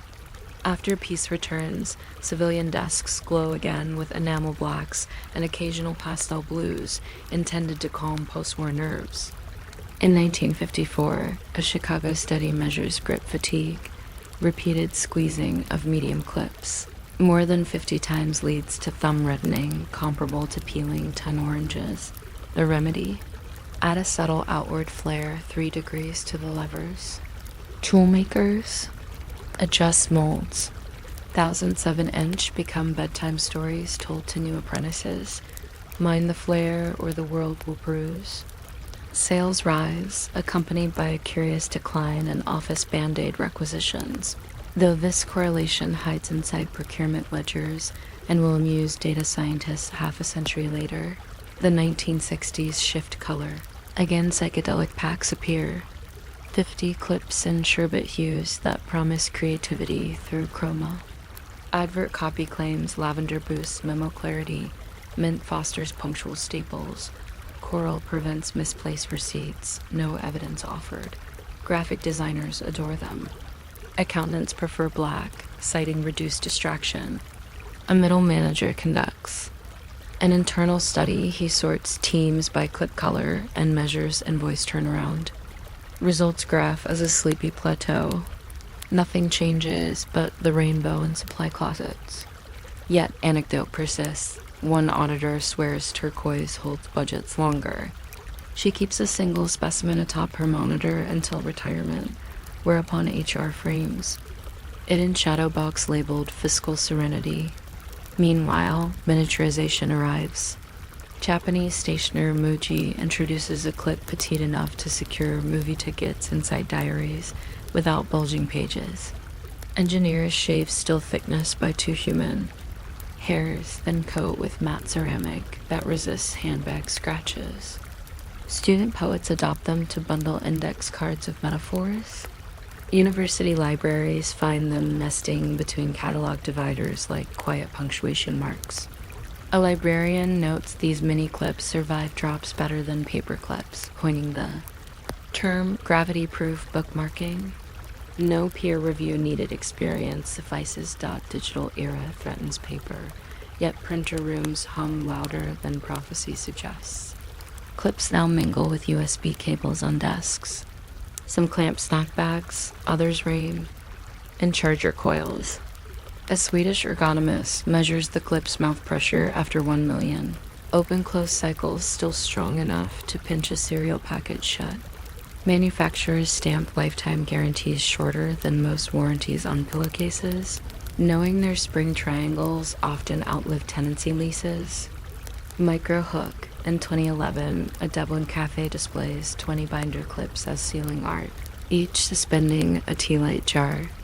Patrons marvel at the dainty strength, leading to a short-lived trend of binder clip chandeliers that dribble wax onto accounting. Software. The fad flickers out, but Instagram remembers. And so we arrive at your workspace tonight, perhaps flanked by screen glow and a stack of prints waiting to exhale. You reach for a medium clip, wings folded, triangle gleaming with the promise of restraint. Pinch once. Feel handles cross the threshold where tension meets surrender. Jaws open, sheets slide in. Spring seals them with a click soft as distant knitting needles. Listen as the steel settles. There's a brief aftertone, a sigh of latent compression, remembering foundries and whistles and 7 Mississippis of molten patience. Tilt the stack. Nothing droops. Under the clip's black canopy paper slumbers, collated, safe from drafts and second guesses. Breathe with that certainty. Inhale equals lift. Exhale equals clasp. Let thoughts gather like documents, wandering until the triangle closes on them gently, saying, enough for now. Picture production lines at midnight, glowing billets sliced into thin ribbons, coiled, quenched, bent, painted, inspected each. Step slower than the last until the clip is calm enough to ship. Remember the studies of thumb fatigue and the flare added just for you. Feel the lever's rounded tip under fingertip, neither edge nor point, merely suggestion. Somewhere in a drawer, a shoebox rattles with retired clips whose springs outlasted their paperwork. They tangle like roosting bats, silent content. They know proofs balance, letters mailed, budgets signed, tasks bound and freed again without fuss or fame. Your eyelids sense the metaphor and fold, wing over wing. Tasks unfinished may rest clipped until dawn. Spring still will keep them. In that assurance, sleep lines up pages of dreams, orders them by whim, closes the jaws of quiet, and holds the stack steady while night turns every lamp low. Oh, might not expect the flutter of a skinny white tag sewn into the seam of a pillow, one that sternly warns you not to remove it under penalty of something rarely specified. To have filled so many dim-lit committee rooms with even dimmer yawns. Yet for more than a century regulators, upholsterers, and half-asleep inspectors have fussed over the wording, the weave, and the quiet terror tucked beside our ears each night. If you're still awake by the time we brush against the tags, very first tentative stitch, feel free to subscribe or leave the notion dangling like the tag itself. Early factory owners postponed entire shifts without signing any form, and the feathers managed their own hush just fine. The story begins in 1893, inside a Philadelphia bureau called the Pure Betting Board, where 3 clerks share one pot of weak lamp black ink and a mounting anxiety about shredded horsehair masquerading as goose down. Their solution is simple in dream but prickly in daylight. Attach a label that lists fillings, forbids tampering, and makes every sleeper an honorary inspector. They print prototypes on narrow cotton tape, wording as polite as a library whisper. This article contains new material. Please leave attached. The cotton curls in humid air, so they starch it until the ribbon stands upright like a tiny white fence. One clerk, dozing between impressions, stamps a date upside down. The error escapes into a shipment of mattresses and becomes the first documented. Micro Huck, bewildered shopkeepers spin the mattresses trying to read the law, then leave them in whichever orientation looks least accusatory. Somewhere a customer dreams of revolving beds long before Hollywood imagines them. The label migrates west by train. Its starch relaxed, its language sharpened. In Chicago, a sterner inspector swaps politeness for thunder. Do not remove under penalty of law, printing the phrase in capitals that shout without sound. He believes urgency sells honesty. Parlor humorists immediately test the decree, snipping tags and pinning them to parlor curtains like outlaw trophies. Newspapers run playful columns. We defied the pillow police, still at large, and officials sigh into late meetings. Deciding the threat requires a clarifying clause. Penalties apply only to merchants, not to private citizens seeking a softer cheek. The revision drips through bureaucracy like slow syrup, reaching factories months later. By then, most consumers have already forgotten their rebellion, tangled elsewhere in button hooks and bustle hoops. Yet the tag remains, sterner than necessary. A bedtime scarecrow no crow intends to challenge twice dot by 1938 fillers evolve. K-pop drifts in from Java, sponge rubber crumbs hop off Dunlop conveyor belts, and labels struggle to keep up. Committees argue over font size. 9-point fits more truth, but 12-point reassures weary eyes. One engineer brings a pillow too. The meeting squeezes it softly, and times how long the label takes to wrestle back into stillness.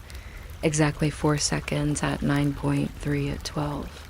Minutes record the finding as Russell latency, a metric never again cited yet somehow. Respected in future votes. Tag fabric changes from cotton to spun rayon, slicker against skin. Sleepers complain tags skate towards their jawlines during midnight tosses. Seamstresses invent a bar tack anchoring stitch, 5 bites of needle that root the tag like a shy. Sapling. Someone nicknames it the stay put tuck, and the term ambles through pattern books. Drowsy but durable dot war arrives. Regulations tighten like drawstrings. Salvaged wool and recycled duck-down fill shortages, each mixture demanding its own line of text.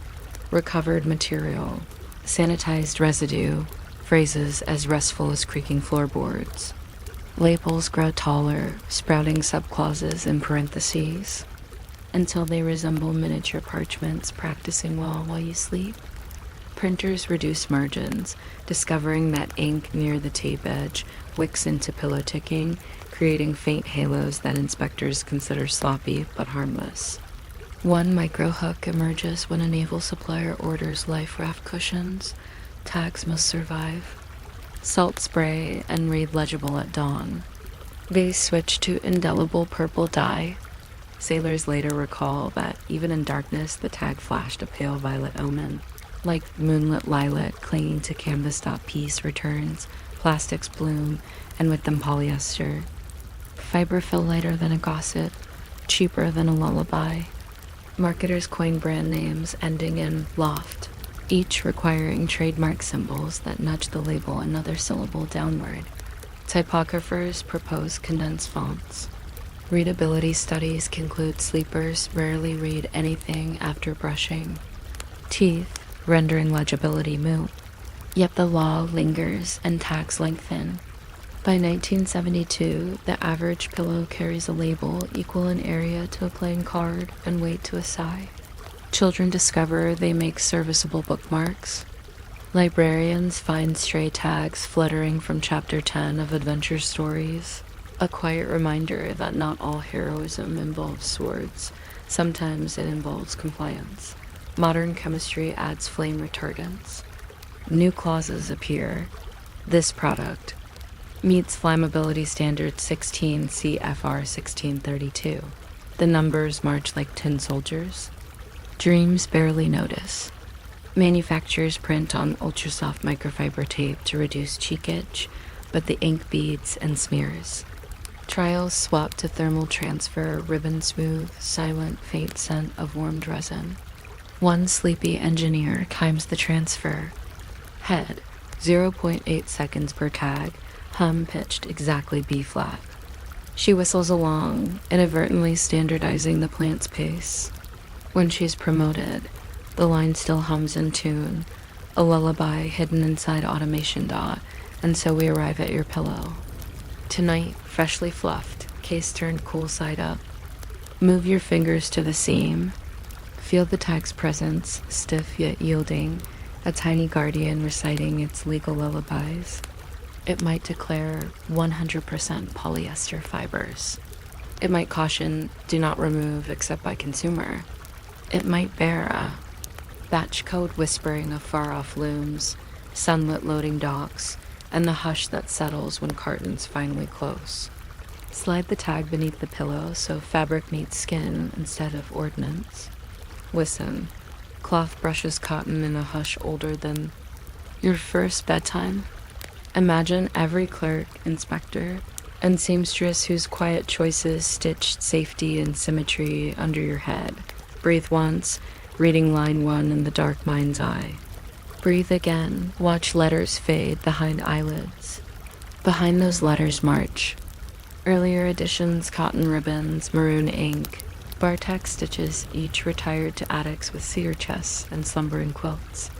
They rest easier than they ever demanded you to. Let their patience seep into the fibers under your cheek.